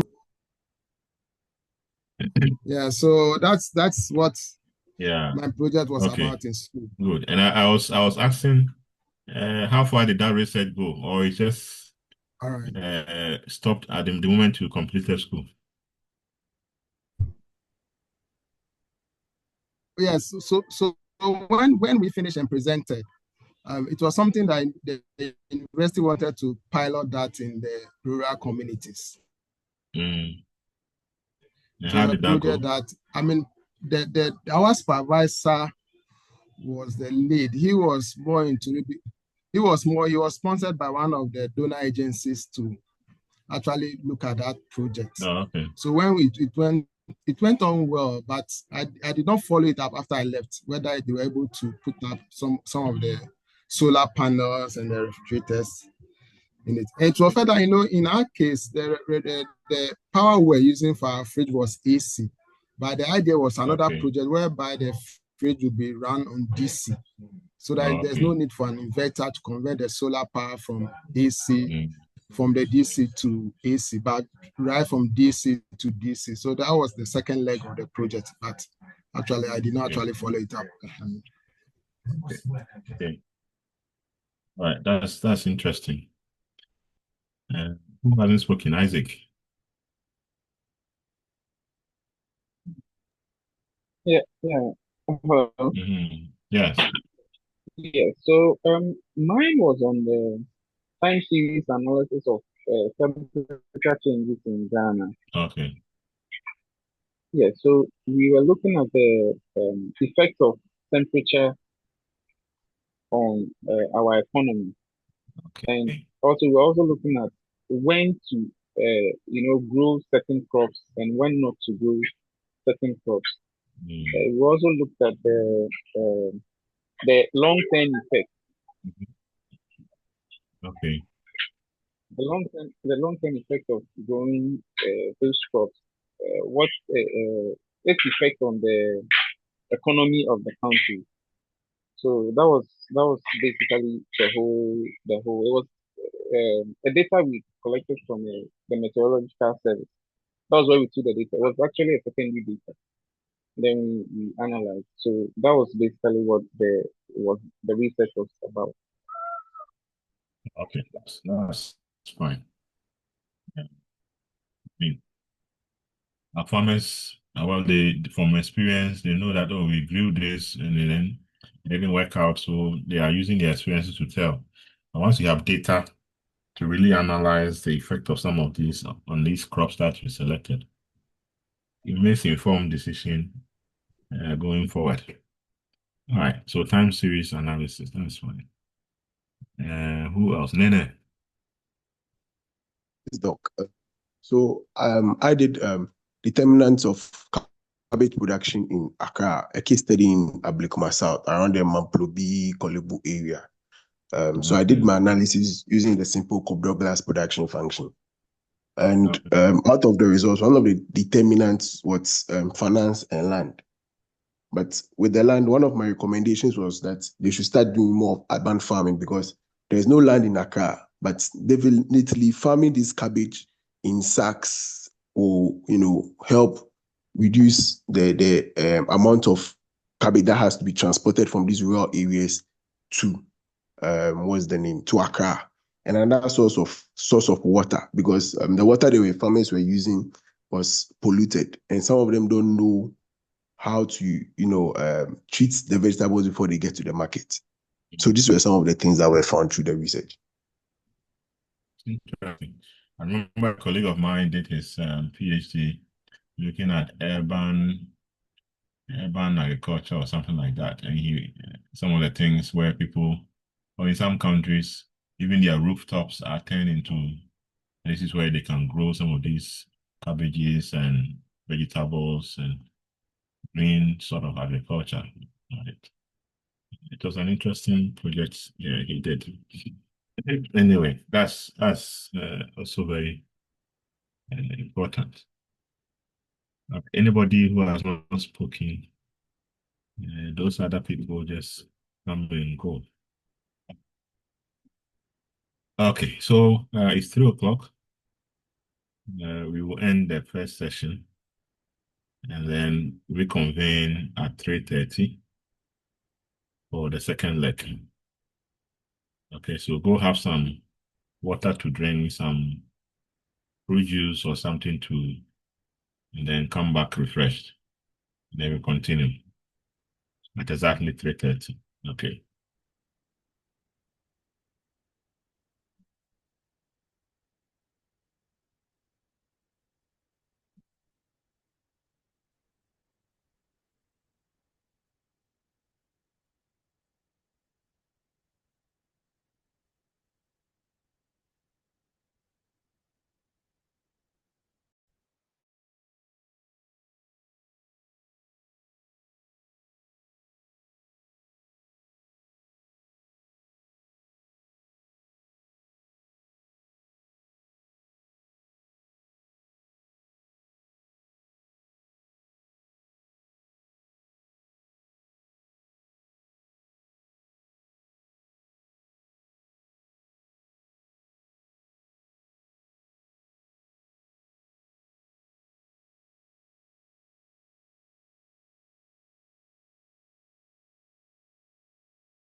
your research on or do the research on. And so for that reason, you need to have gone through what already exists in your area of specialization or where you want to focus your research on, so that you know that, okay, this person has done this person has done that, this has not been done. It's a gap in this area. So let me also focus on that and do my research on. So that is one way to get the research problem, right? So when you look into existing literature to get gaps out of it. Now, the essential components of a research problem is that the subject experiencing the difficulty has to be identified. Okay, so like I was saying, every year flood happens in Ghana.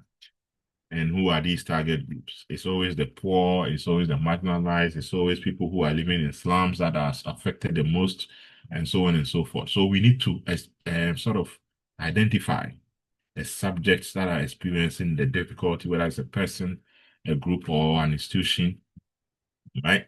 We need to also be able to set clear objectives that we can achieve. Okay, so are we looking at this perennial or every year that this thing happens? Are we looking at it as what do you call it? An issue of a society shortfall? Are we looking at it as an issue of an economic shortfall? Right? We need to be able to set clear objectives that we need to achieve at the end of the day.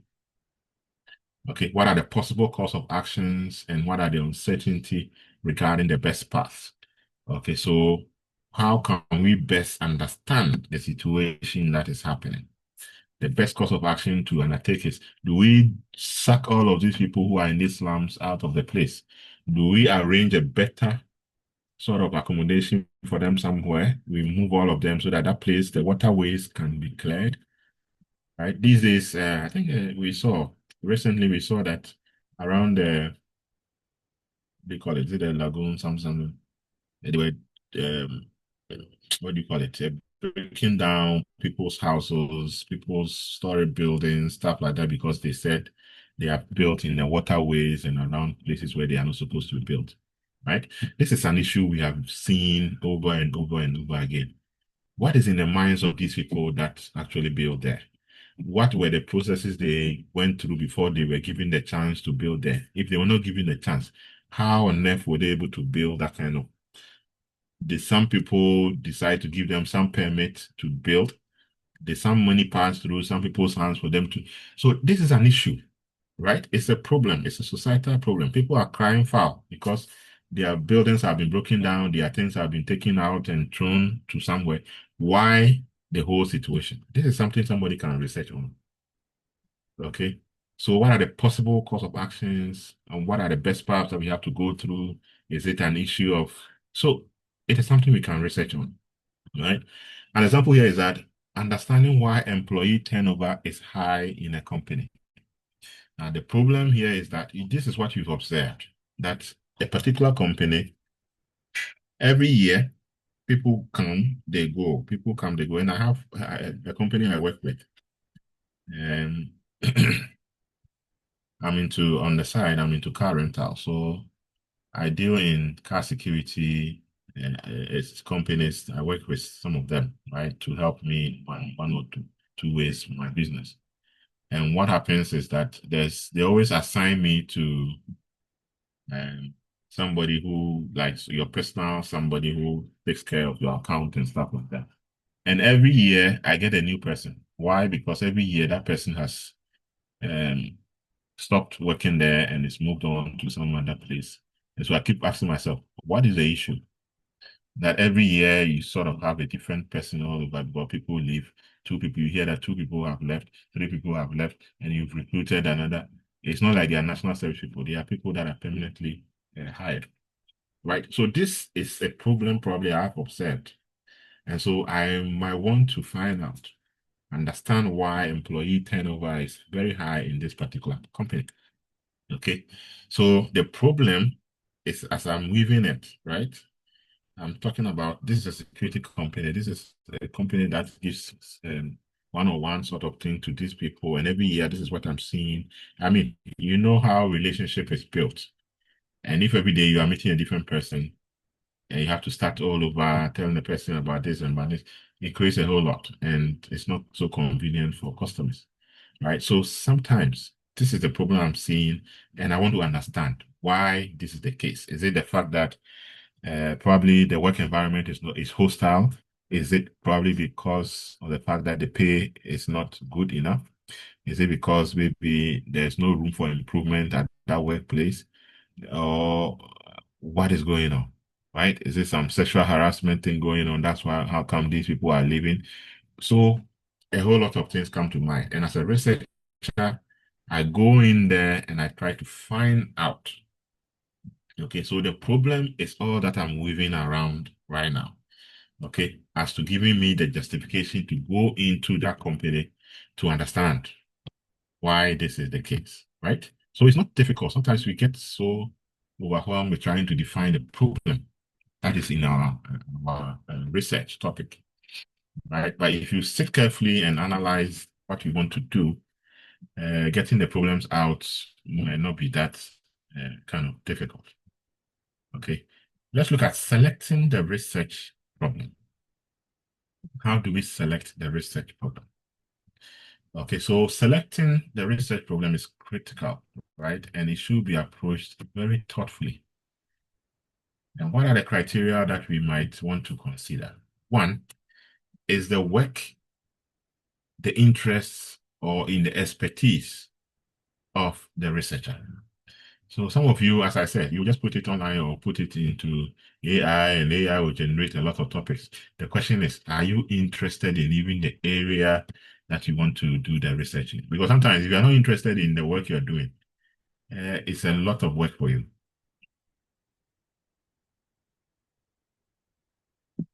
Right? It poses a challenge. The moment you see the work, you are like, how am I going to even do this? Right? You have no idea how you're going to get data. You have no idea how you're going to design a questionnaire. You have no idea how to bring the objectives to light. Right? So it is important that the work you're about to do is of your interest. It's something that you're passionate about. It's something that feels like I need to understand this. I need to really go and do research to get to find out more information about. If it is not the case and you just choose any topic because somebody asked you to do it, you might struggle. Okay, and don't rely so much on the supervisors to be giving you topics of their interest. It's okay if your interest aligns with your supervisor, it's fine, but it's your work. Own it. You need to own your work. Make sure that it is in your interest, even though it has to be in line with the course you're doing. You have to own it. Right? Two, it has to be relevant to societal needs or an academic gap. It has to fill an academic gap, or it has to be important to society. So don't do any work that is not relevant to society. If society will not benefit from your work, then you need to throw it away somewhere and take something else. Right? So those in ECG, those in Ghana Water, I mean, these are where you work. Probably the topics you bring about could be economic enough and it could be of interest to you, right? SNIT. So take advantage of the fact that this is where you work and probably you know the problems more than anybody else. And you can bring something out which you can research on and make your working place a better place or understand issues better. Okay. Yeah. And then availability of data and resources. Sometimes you don't even think about this. We only think about, oh, let's formulate a topic. We have the topic. You don't even know anything about where you're going to get the data from. But meanwhile, you have very nicely designed or written topics. And then you have no idea, hey, this data, am I going to get it at the World Bank? Am I going to get it at the Bank of Ghana? Am I going to get it at my workplace? Right? Am I going to collect primary data? Who am I going to be collecting the data on? Okay, is it schools? Is it individuals? Is it students? Is it workers? All of these has to be thought of before even your topic comes out. Okay, so availability of data is primary. And sometimes I even advise people, if you have data, you can always get topics out of. Because you know that this topic, if I take, I know this variable is here, is there, is there. I can combine these variables and get my work done. So data availability can be something you can fall on to actually design or bring about a topic. Or if you know that I'm going to get this data from here and there, I can set out to do this work. And so that should be important. It's a really important criteria when you want to select and write down your research problem. Practicality, feasibility, time, finance, the scope. Can I do the whole of Ghana? Can I do the whole of Greater Accra? Can I do only Accra? Can I do, right? Those are your scope. Do I have finances? Because if you're dealing with secondary data, some of them you have to pay. If you're dealing with primary data, sometimes you want to do questionnaire design, send it out. You have to get some people to help you. Do I have the finances to do that? Do I have the time? Is it 1 year?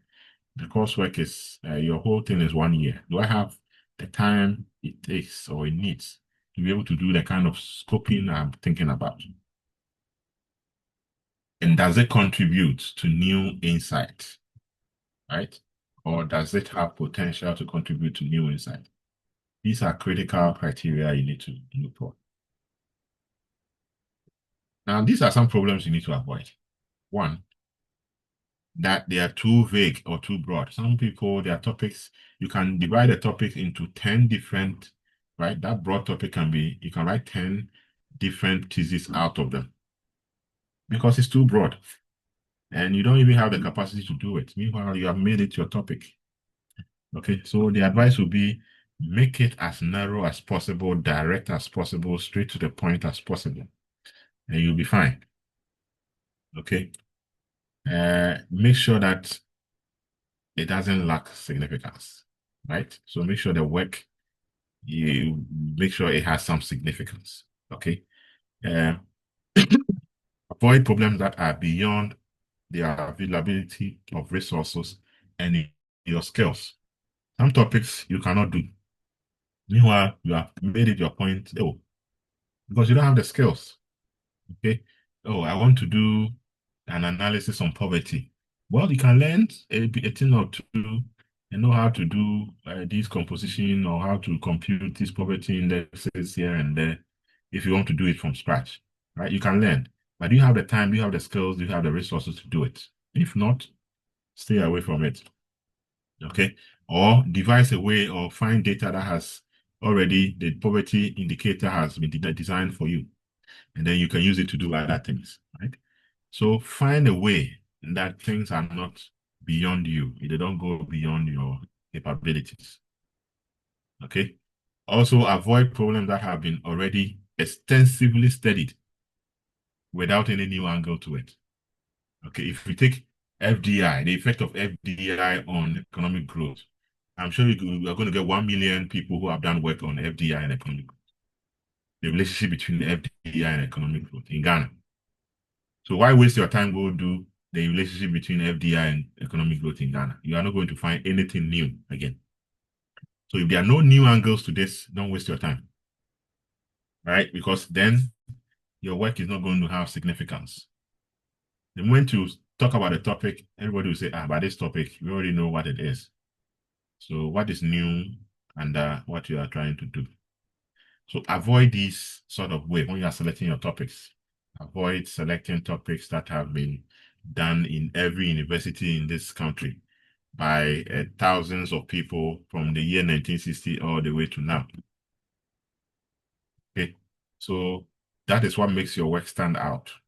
That people will say that, oh, this is relatively new. This is something that is interesting to get to see the end results. Okay, what are necessity of defining the problem, right? Necessity of defining the problem. So a clearly defined problem will narrow the focus of the research. Because once you are talking about a problem, right, I want to understand how these floods have become an annual thing. Okay. Why is it consistently happening? Okay, so I will narrow it down to Accra floods.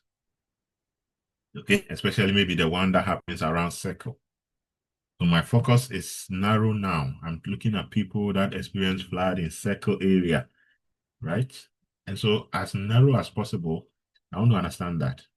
I'm not thinking about the whole of Accra, right? If I have the capacity to do the whole of Accra and identify places where floods happen, Dansoman, here, Medina, there, I can now do a whole thing for Accra. If it's not in my capacity, the time I have, the available resources, I can narrow it down to a specific area, which makes my work easier.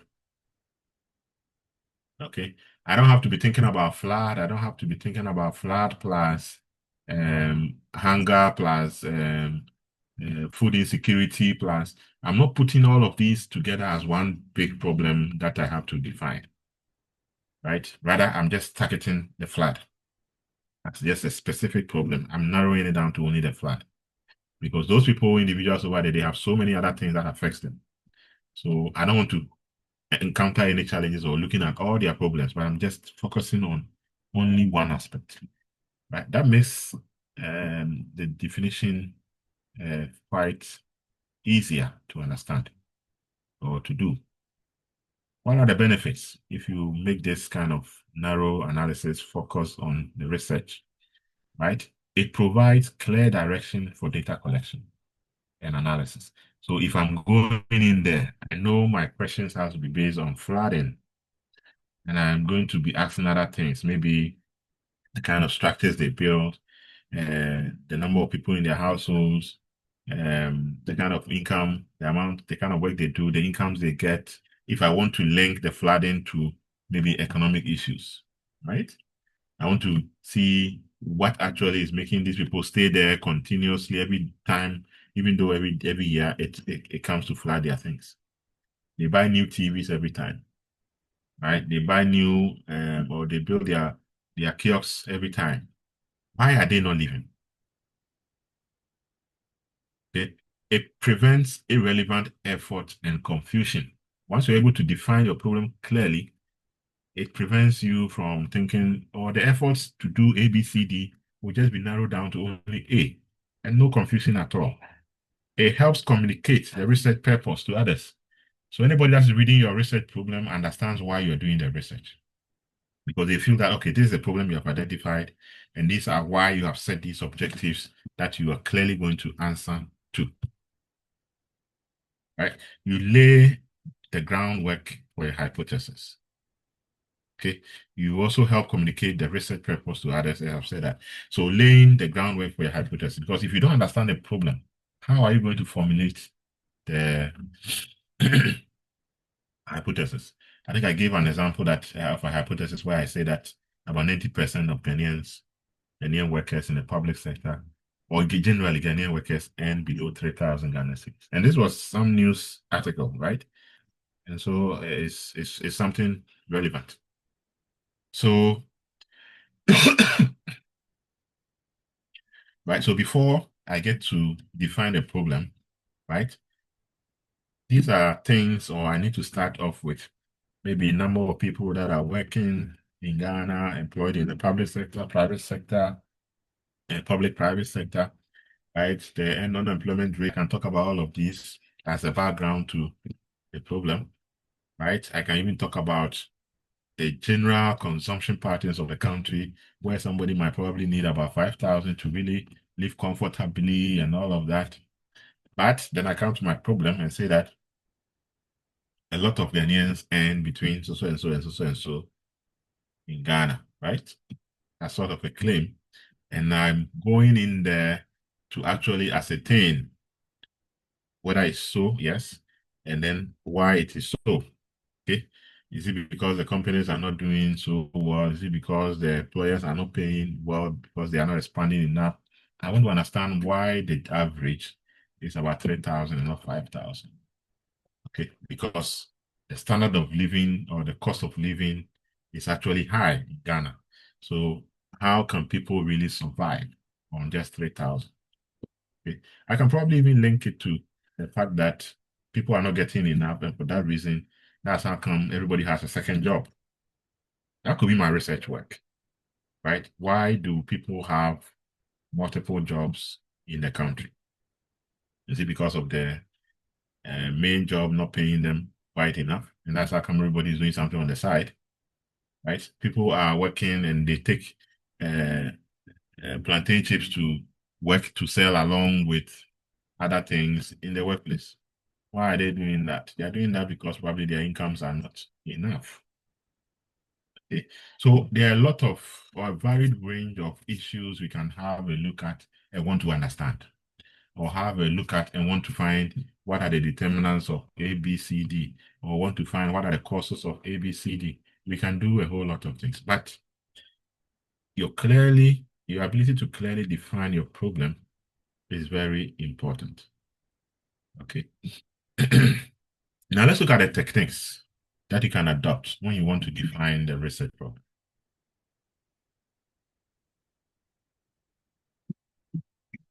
To define your problem effectively, one, you start off with broadly identifying the area of interest. So I'm sure all of you here, well, it has to be economic in nature. Apart from that, it has to be of interest to you.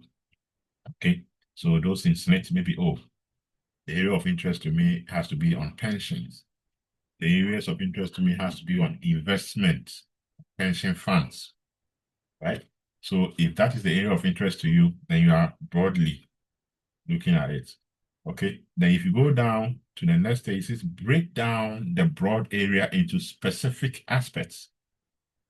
Okay, so if it's about investment of pension funds in Ghana, there are so many investments that you put our monies to, right? Some goes into building of these slits houses, right? Some goes into some other investments, okay? So you can say that for me, I'm going to look at the investments into maybe securities, or I'm going to look at it from investment into homes or buildings, right? Or some other investment. So now you are moving away from the broader concept of investment of pension funds into an aspect of the pension funds, which is just what? Home investments. Okay. In that aspect, then your definition are now being narrowed towards something smaller. Okay. Now, you discuss the problem with your peers, experts, stakeholders. So that's how come we give you supervisors. So this is what I want to do. This is the topic. That's what we'll be doing generally by you bringing your topics, right, next week. So when you bring it out, all of us will sit through and think of it and then probably advise you. And well, I think if you can do it better this way or that way, or narrow it to this or that. Okay, that's the third point. So discussing the problem with peers, that's your mates, with experts, and then stakeholders, right? And then review past literature and studies to understand what is already new. So once you are discussing and we are narrowing it down to specifics, you also read around literature on these things. And then whatever you read will bring about or shed more light on what the problem is supposed to be, or what gaps are existing that you can add to the problem statement that you are bringing out. You clarify ambiguous terms and definition boundaries. So sometimes the words we use, some of them are ambiguous. They are too vague. You don't really understand what you want to do, right?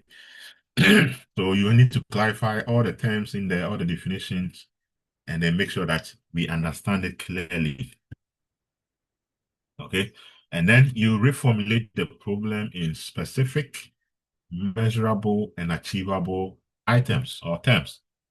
So some of you bring some variables out and we have no idea how those variables are measured. Okay, it's sometimes based on some feelings that you are having. Then you just put it out there, and then in your mind, you are not even thinking about, hey, this one, can I get variables to measure this thing? Okay, and then but meanwhile, it sounds so nice in the topic, so you have brought it out. But you've forgotten that at the end of the day, you need to measure those variables. So your research topic should have measurable, specific variables in there, and they have to be achievable. So in bringing out your problem, it has to capture all these specific, measurable, and achievable terms. And then you know you are heading somewhere. Ensure the problem aligns with the research objectives and your capabilities. So once your problem is stated, it teases out the research objectives. And once your research objectives are there, you know you can fulfill all these objectives. Okay. So go through these terms or these points carefully in trying to bring out your research problem, hopefully by next week. Just have a look at it and see how best they can translate into our effective writing of our research problem. Now, what are the key considerations we need when defining the problem? Okay, one, clearly define technical terms and variables. So in my variable, in there, I have poverty, I have consumption, I have investment. All these are terminologies that needs to be defined clearly. Okay, and you need to clearly also tell me how measurable they are. So how can I measure investments? Okay, in terms of the SNES situation, how am I able to measure the severity of, say, floods? Okay, some of you, because flooding is in different shades. So some are mild, some are severe. How are you going to measure the severity of the floods? Okay, if it's about rainfall, how am I going to measure or have a variation between rainfall patterns in the south as compared to the rainfall patterns in the north? Okay, temperature. Someone talked about temperature, the effect of temperature on how were you able to measure the temperature as a variable in your research? Okay, and he said that he got data from the Ghana Meteo Service, where they measure temperature in terms of degrees Celsius and blah, blah, blah, blah, blah. So they can tell between January to December, every day they measure the temperature. So they know they can use that kind of data to analyze. So it has to be measurable. Okay. And then stating, underlining assumptions and constraints. So before you are able to really define the problem, there could be some assumptions you have to make. There could be some constraints you encounter. All of these has to be put in place. All right. So that when we are reading your problem statement, we understand the assumptions you are making, we understand the constraints you are facing before arriving at your final problem statement. You need to specify the scope. So if I'm reading, I should finish reading and know that, okay, this kind of problem you are talking about, you want to analyze it or look at it from, or you're looking at it from only a circle area. You're looking at it from the whole Accra, you're looking at it from the whole Bono region or Ashanti region, and so on and so forth. So let's look at the scope. Am I looking at only students? Am I looking at workers for students? What am I looking at? The scope has to be clearly defined. What are the limitations of the study? Where are you not able to go to? So based on time and resources, I'm not able to do the whole Ghana. That's why I'm focusing on only. Right. All of these has to be clearly stated. Ensuring the problem is researchable and ethical. It's not everything that you can research on. Okay, so you need to find out, is this ethically okay for me to research on? Data privacy, data protection. That's how come some of you bring topics, and when it's time to gather data, you go to the relevant body, they tell you, no, this data, we don't release it. Because you don't even think about, is it ethical to release information on mobile money customers and the amount of money that they spend? You go to MTN and ask for, can I get data on these customers that are doing mobile money and their transactions, right? So some of these are data protected. They have data protection. They have rights to have their information protected.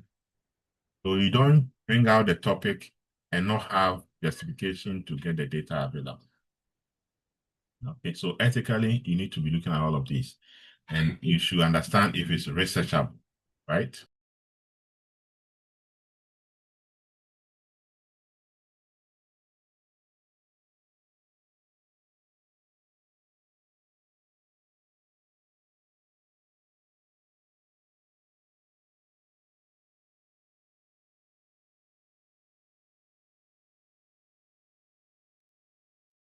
All right, give me 1 minute. I'm coming.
So we need to specify the scope. We need to specify the limitations. You need to say it so that everybody knows this, that this is a limitation that I'm likely to face. And so they don't question you as to why you didn't do this, A, B, C, D, why didn't you do the whole of Accra? You have already specified the reason why you are unable to do the whole of Accra. So all of these has to be put in place, right? Researchable, ethical, right? And then assessing data availability and the time required for the study. I think I made mention of this already. You need to make sure that your problem that the data is available. The time required for the work, you have it. Okay. And then it also reflects on the practical significance of solving the problem. So once you've outlined the problem,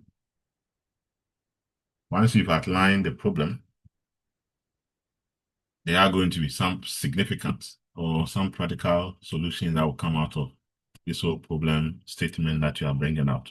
And that's what the objectives and all the other things will come about. After that, you say, oh, I recommend that we do A, B, C, D. And those recommendations, if taken, are likely to solve the problem because you are the expert. You have done the research, right? Okay.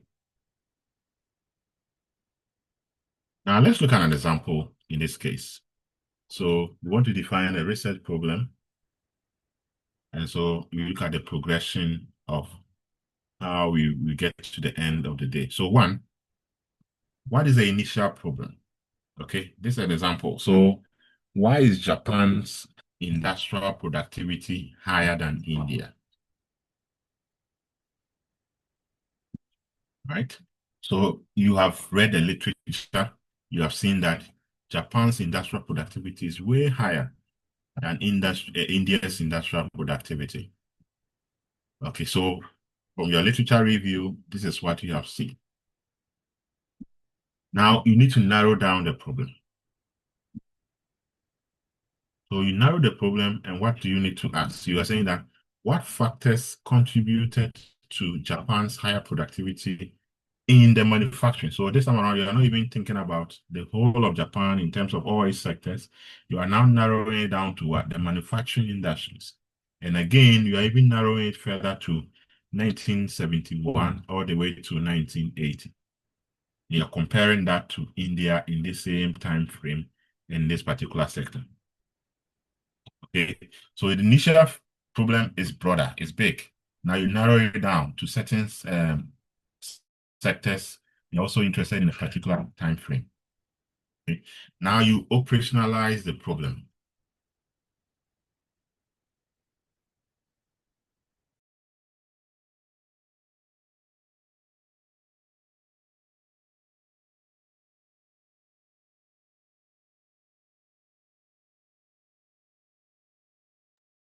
Okay, so you make sure that the problem now can be operationalized. Now you want to go into the manufacturing industry and the time frame. Now you are asking relevant questions. To what extent did labor productivity in the selected manufacturing? So here you are not even looking at the entire manufacturing sector.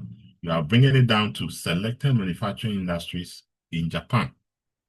Okay, and you are focused now in the productivity. You are looking at what? Labor productivity, because in other words, you can look at capital productivity, you can look at labor productivity, or you can look at the productivity in general. But here, you are specifying clearly that I'm interested in labor productivity, okay, in selected manufacturing industries in Japan, and why it exceeded that of India during the period 1971 to 1980. Okay, and what were the contributing factors? So your topic could have been the factors that are going to be explaining the variations in terms of industrial productivity in Japan and India. Broad topic, right? Now, when you are reading or you are writing your research problem, you start off with the history. Yes, Japan's industrial productivity is higher than India, and all the way in history from 1960 all the way to current years, this is what has been seen, right? Now, as you are giving the background, you now come down to looking at it from the manufacturing point of view. So even though all sectors are seeing this kind of variation between India's and blah, blah, blah, looking carefully at the manufacturing sector between this and that, you clearly see that this is much more obvious and it's much more significant or intense than other sectors. So you are giving reasons why you are now directing your attention to the manufacturing sector. Okay. Now, after you've said all of this, you come down to, even though productivity is low in or is high in so and so, looking at labor productivity in these selected manufacturing countries, you want to understand. So you are building something from the broader perspective all the way down to a narrower aspect. And now you are making clear distinction or clarifications into the variables that you are going to be measuring. Because if you say industrial productivity, what are you measuring?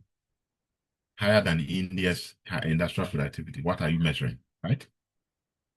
If you are talking about manufacturing industries, yes, their productivity is higher. What are you measuring? Now you come down to what is measurable, which is your labor productivity, and that is measurable. Okay, and your interest is in the factors that contributes to that labor productivity being higher in Japan and being lower in India. Is it education? Because that affects labor productivity. Okay, is it the work environment that affects labor productivity? Is it the complementarity of capital that is making labor a higher productivity scenario in Japan compared to India? Right? Is it the population? Right?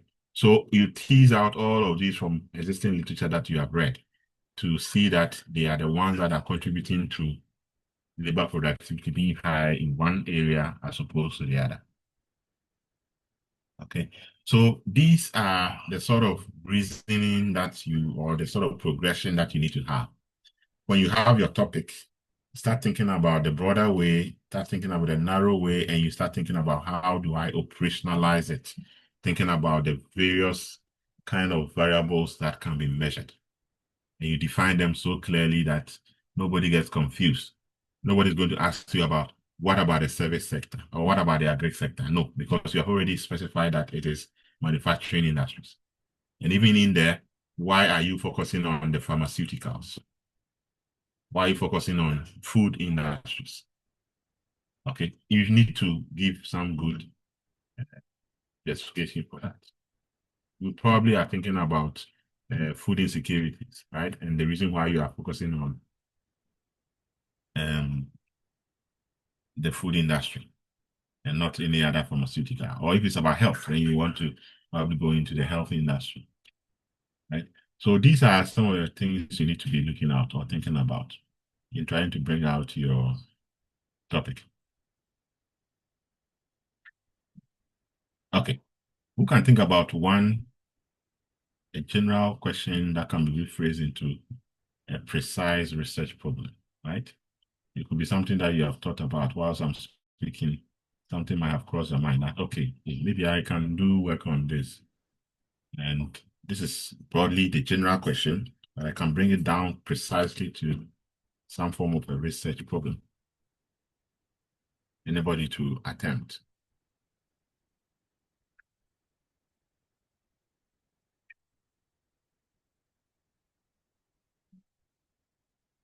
Or better still, the kind of research you did way back in senior high. How did you define the research problem? Or what was the research problem in the first place? Especially for those who did not the app definition, or even that is research. You can even have a research problem around that, right? The one that did the doctor's thing. What was the research problem about?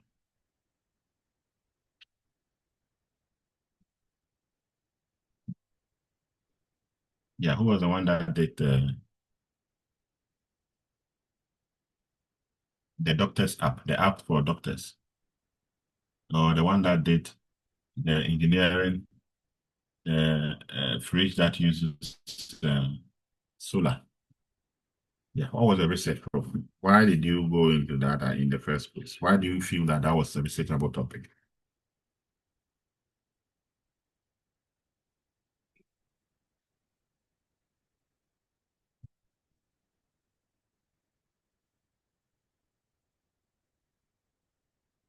Yeah, are you guys with me? Yes, Doc, we are here. But nobody is speaking. But you are here. You heard what I said. Who did the work on the doctor's app? I did, sir. So speak to us. Yeah. So what made you go into that research? What was the research problem after all that I've spoken about in terms of research problem? What do you think was a research problem that made you decide to go into that angle? The research problem was people find it difficult to get access to healthcare in the comfort of their homes. Okay. Yeah. Okay. So it makes sense to have a look at about, is it about comfort or is it about necessity? Convenience. Yeah. Okay. Because in some areas, the availability of these facilities are not that close to them, right? Yes. And so for them to get up and say, I'm going to the hospital, they are covering miles. Yes. And so the ability to know that somebody lives close by who is a doctor or who is a professional, a practitioner of health, it gives you some kind of comfort. And readily knowing that they are available for you when you are in need of them is quite comforting. Yeah. Right? Yeah. And so it creates that need. When we were choosing that topic, we did a little bit of data collection. We realized that when people go to the hospitals, usually they don't do any test. It's the doctors that just ask them, what's wrong with you? How are you feeling? Are you coughing? Are you doing, is this, how exactly you are feeling? And then they just give them the drugs they have to take. So why don't you just sit at home? I put my symptoms on the app. The doctor asks me a few questions on the app. And then he just gives me whatever I have to take. Any medication I have to take, he just goes ahead to give it to me without going to the hospital. Okay. Well, it makes sense. But sometimes in the hospital, they do some checks. They have their things, they test this, they look into your ear, they look at this. Or sometimes they will tell you to go do these labs before they even make their conclusions. So those could be limitations to the app, because then you don't have all the facilities that you need. But in the first aid, that's why in the earlier submission, I said that maybe it helps in the first aid before you are told to go to the nearest hospital. You can run or do a few things that might comfort you a bit. Right? If you're having severe pains, they might tell you take this painkiller or drink this antibiotic or do this before you probably visit the hospital for more tests to be conducted. Yeah, so it's about accessibility, availability, comfort. Those are the problems, right? All right, that's fine. What about the fridge? Solar. I remember the solar topic. Hello, Doc. Yes. Yes. So in our case, we're looking at access to electricity in the rural areas. We realize that there's no electricity supply in the rural areas for. So the idea was to come out with a project. But I realized that in the clinics and those health centers in the rural areas, they don't have fridges to store essential drugs to take care of emergencies by the nurses or the midwives. So that's why we decided so we narrowed our research down to just giving them a fridge, but in this case to be powered by solar so that they can store essential drugs in the fridge. So that was the idea of doing that project. So clearly, this one, if you're trying to bring about the problem, you clearly start from health being something that is an essential commodity to everybody, right? You bring in the rural setting where there's lack of electricity, right? So it's like you're weaving something, right? You are talking about health care, drugs that needs refrigeration. In some instances, if you don't refrigerate them, then the drugs go bad, right? And some of these diseases that needs these drugs that are so and so and so, how it has probably taken the lives of so many. So these are all statistics you are building. Okay, so you weave the problem in such a way that healthcare is important, right? Um, Everybody needs access to healthcare, rural or urban. Okay. There are some diseases that requires the use of these drugs that needs refrigeration. Refrigeration comes or is possible because there has to be electricity. Now, the problem is that in these areas, there are no electricity supply available. And for that reason, some of these diseases are in higher occurrence, killing people. And because of these problems, we don't get to cure or don't get to solve these issues.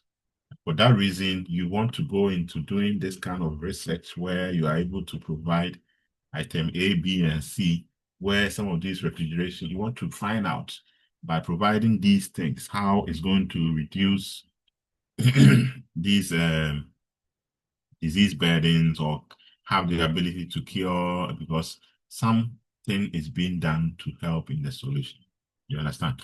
So clearly, you define the problem in such a way that anybody that sees that, oh, okay, we want to see how best using refrigerators powered by solar can help solve some of these health issues or reduce these health outcomes in a way that is improving the welfare of the society.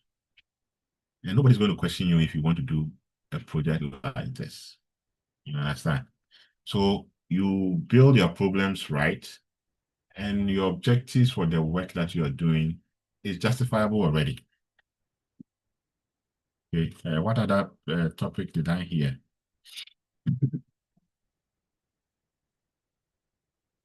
Someone said, was it temperature on crops, right? Somebody said that.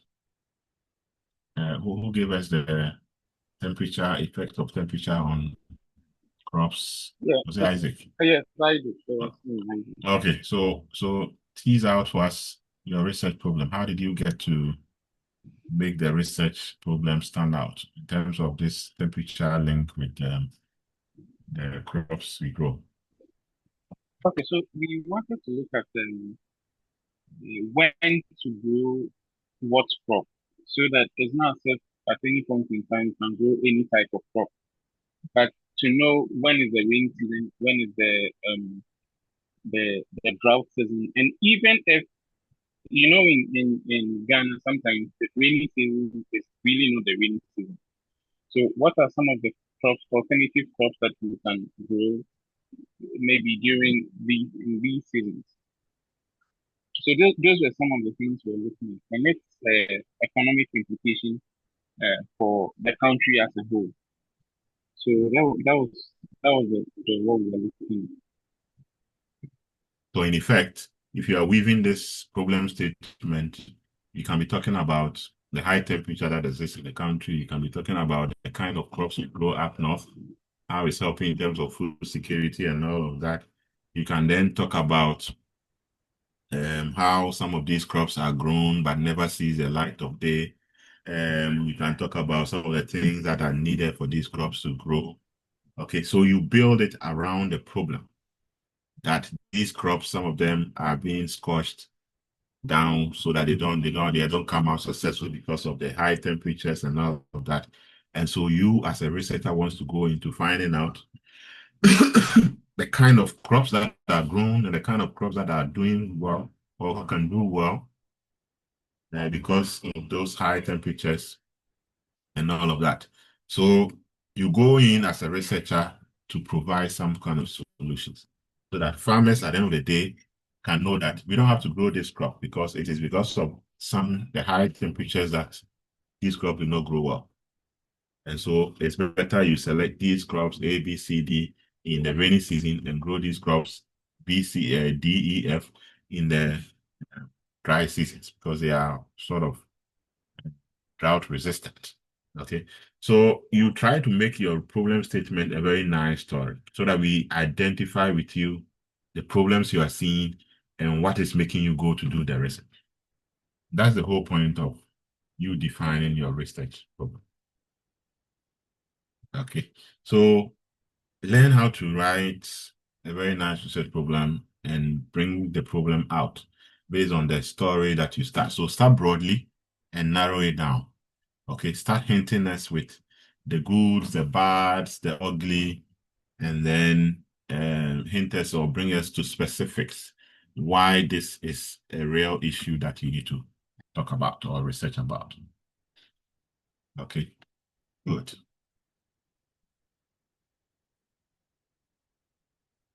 All right, so in conclusion, we are saying that if you are defining the research problem, right, it's a vital first step in the research process. Because if you get it right, all the other things follow or they flow. Your ability to get your hypothesis out, your ability to get your research questions, your ability to get your research objectives out flows so easily, right? After that, your ability to get the research design right. I'm doing quantitative, qualitative as a research approach. I'm doing the descriptive, I'm doing exploratory, I'm doing explanatory research design. All of these come easy because you have really been able to tease out or define your research problem very well. Okay, so a well-defined problem provides clarity and direction to the researcher. It also saves you time and resources, right? You don't go collecting data all over the place. Meanwhile, your research is just about some small aspect of all the data you have gathered. It lays a good foundation for your hypothesis testing and the data that you need to collect. Okay, and again, increases your likelihood of a meaningful and an actionable result at the end of the day. So a problem well-defined is a problem half solved. So once you're able to define a problem very well, you get to see that a lot of your work has already been done for you. And so you don't have to worry much. But don't forget that some of these research problems can be well defined if you read the literature. So have your area of specialization, what you want to do or interest, and read around it. And if you are reading article 1, article 2, 3, 4, 5 articles, 4 articles, 7 articles, you get to see that something is developing, something is coming out of all this research I'm reading. These aspects are missing. And they are the ones that create your research problem, right? So even that, just from literature, you can say that this is what the area I'm looking at is or looks like. People have worked and gathered information or brought about conclusions about A, B, C, D, E, F, G, but I'm seeing that this particular item has not been really looked at. And for that reason, I want to go in as a researcher to have a look at that. That is a research book. Because now you are talking about gaps. These are gaps that are in the literature that you want to fill. And it's clearly the research problem. Okay, so your research problem can just equally be gaps that people have left in the literature and you want to fill it. That alone is enough. Okay, so it's not supposed to always be a societal problem you've seen you want to address and all of that. It can be a gap that you want to address in the literature. That can be enough. All right, any questions?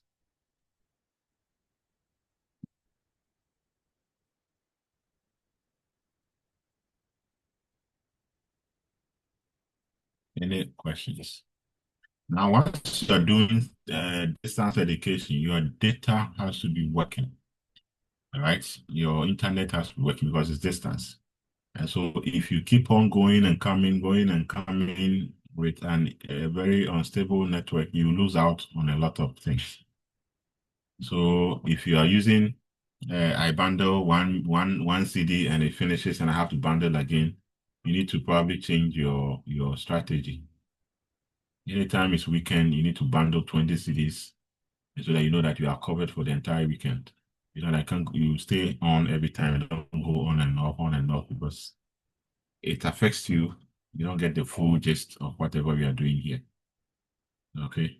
And if your area is not good in terms of network, you need to think about strategy and moving out of the place for your classes. Identify a place that is very good for service. If it's Vodafone, let's say Vodafone Telecel, if it is MTN and all, or if you need to change the SIM card, so you get the one that is very reliable in your area, it also helps. Otherwise, the going in and dropping off and on, it's not going to help. If you're using your phone, sometimes calls distracts a lot. Once there's a call, the internet will break, and then you miss out on something. So if it's a laptop you have, use it. If you have to borrow somebody's laptop, use it so that you're always here with us and you don't miss out on anything. Yeah. Okay. So, Nene, what was your topic about? What did you say you did? I've forgotten. Maybe you can close us. Prof, Lisa, I worked on determinants of cabbage production in Okay, good. So what was your research problem? Why did you come out with you want to do cabbage production? Why not carrots or why not green pepper? Okay, one of the most common fruit, one of the most common vegetables used in Accra is vegetable and it's cabbage and lettuce, and mostly these vegetables have to travel long distances to Accra, which is not hygienic. So then one of the problems that is was happening was that a lot of people were getting cholera from the distance it has to travel, and two, those who are also producing in Accra were producing very close to gutters. So we're looking at the determinants why somebody decides to get into vegetable production, and what are some of the things that we can use to help people in Accra to get into production so that it will be most of the products will be done and produced locally, so that the distance the vegetables have to travel will be lesser, and also cuts down this cholera outbreak and food poisoning from these vegetables. So you rightly said. So you're saying that your problem has to do with some bit of health. It has to do with some bit of cost, because even cost for them to transport it all the way from wherever it is, by the time it gets here, it's going to be more expensive than probably if you are growing it locally. So some economics is in there, some health is in there. And so that's how you build around why you say, I want to do this or research into this. Okay. So maybe it is easier to produce some of these things in the rural areas, but maybe it's not easy to produce it in the urban areas. But still, some are producing it. So you want to find out what is making them produce. Is it because they have markets already? Okay? Or is it because the possibility of producing it better than other ones that are coming from somewhere to... So you need to weave it in such a way that it makes sense that you are seeing, or everybody is seeing the problem as you are seeing it. And it makes clarity, brings clarity that, oh, it's good we venture into the production of cabbage locally so that we avoid these health issues that comes with the long transports or the unhygienic way that people actually produce it. And economically, I mean, people are better off if they are producing some of these things. They sell, they get income out of it and all of that. So you can have a problem that is woven around quite a lot of angles, and it still brings you down to why the need is there for you to do that research on cabbage, right? Just as you rightly said, a lot of cabbage and lettuce are consumed more than all the other vegetables. So your specificity of cabbage makes sense, right? It's coming from what you have seen or what you get to read around vegetable consumption in Accra or in Ghana. Okay, so these are the ways we go around some of these things to make our research problem or research statement stand out. It doesn't bring any ambiguities here and there. Okay, yeah. Any questions on what we have been able to do for this second session?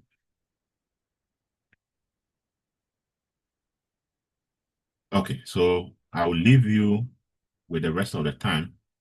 Don't just shut down and go do something else. Use that minutes that are available to think carefully about the research topic you'll be discussing with us next week, right? And then write down how the research problem is going to be like. So you are not only giving us a topic, you are equally giving us the research problem based on the topic you have chosen. So we all will decide if it makes sense to us or we want to do or bring some clarity into it, and then maybe define or specify the topic in a way that aligns very well with all of us, right? So we are helping each other get our research topics right and also get our research problem or problem statement come out right. Okay. Now, one thing I will leave you with selection of topics is that there should be a dependent variable and there should also be an independent variable, right? When you say dependent variable, is a variable in the topic we want to understand. And the independent variable is what is going to help us understand the dependent variable. Okay. So the effect rainfall on crop, say selection in the northern region of Ghana, right? And so one is helping us understand the other. Now, crop selection is going to be what we want to understand. That is the dependent variable. And the temperature is going to help us understand how we select the crops. So the temperature becomes the independent variable, whilst the crops that we are going to select are going to be what? The dependent variable. So they should have two sort of things in the topic. Okay. The effect of aid on economic growth. So we are talking about aid trying to help us understand economic growth. Economic growth is the dependent variable. Aid becomes the independent variable. You understand? So weave your topics in such a manner so that then make sure that the variables you are using in the topics are very measurable. Because I'll ask you, how are you going to measure this variable in your topic? I hope I'm making sense.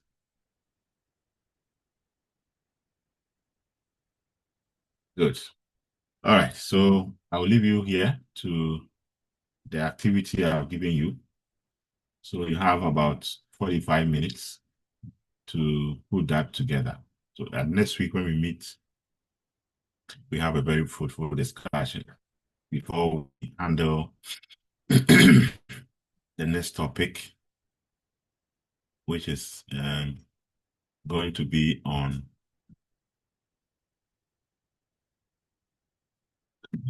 literature review. Okay, so our first session on Sunday is going to be about your topics, about your research problem. We'll discuss that into details. Please tell those who are not here. There will be no excuse for I wasn't here last week.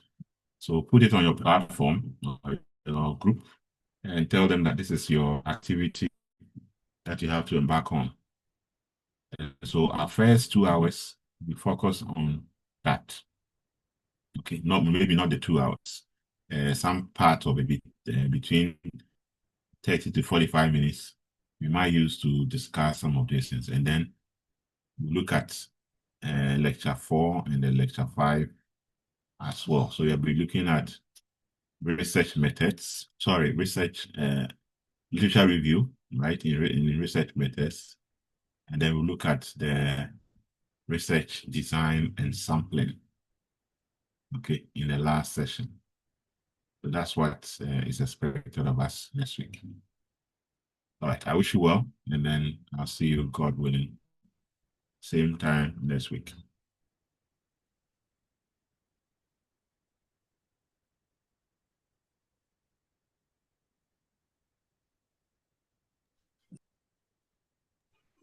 Thank you, Doc.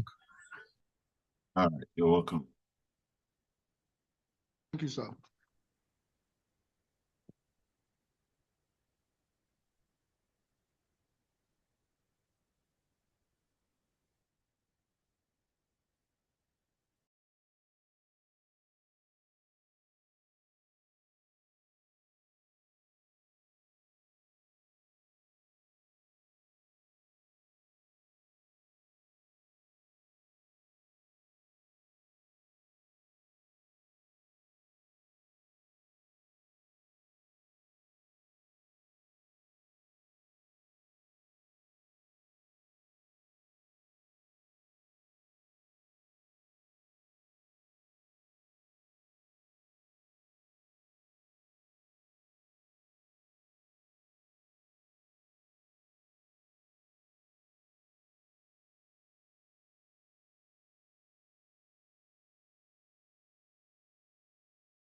Yeah, I'm back. I forgot.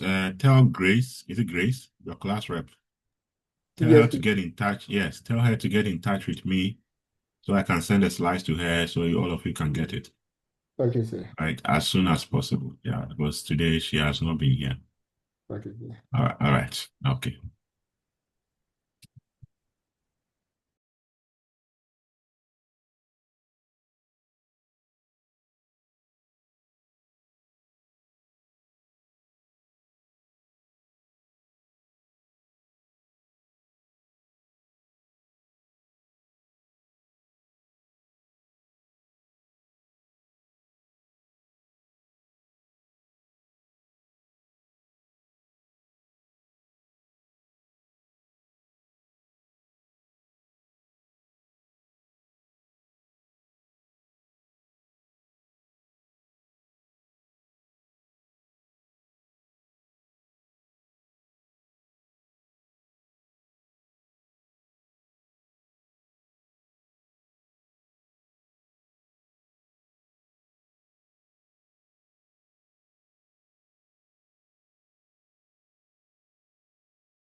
I did, yes.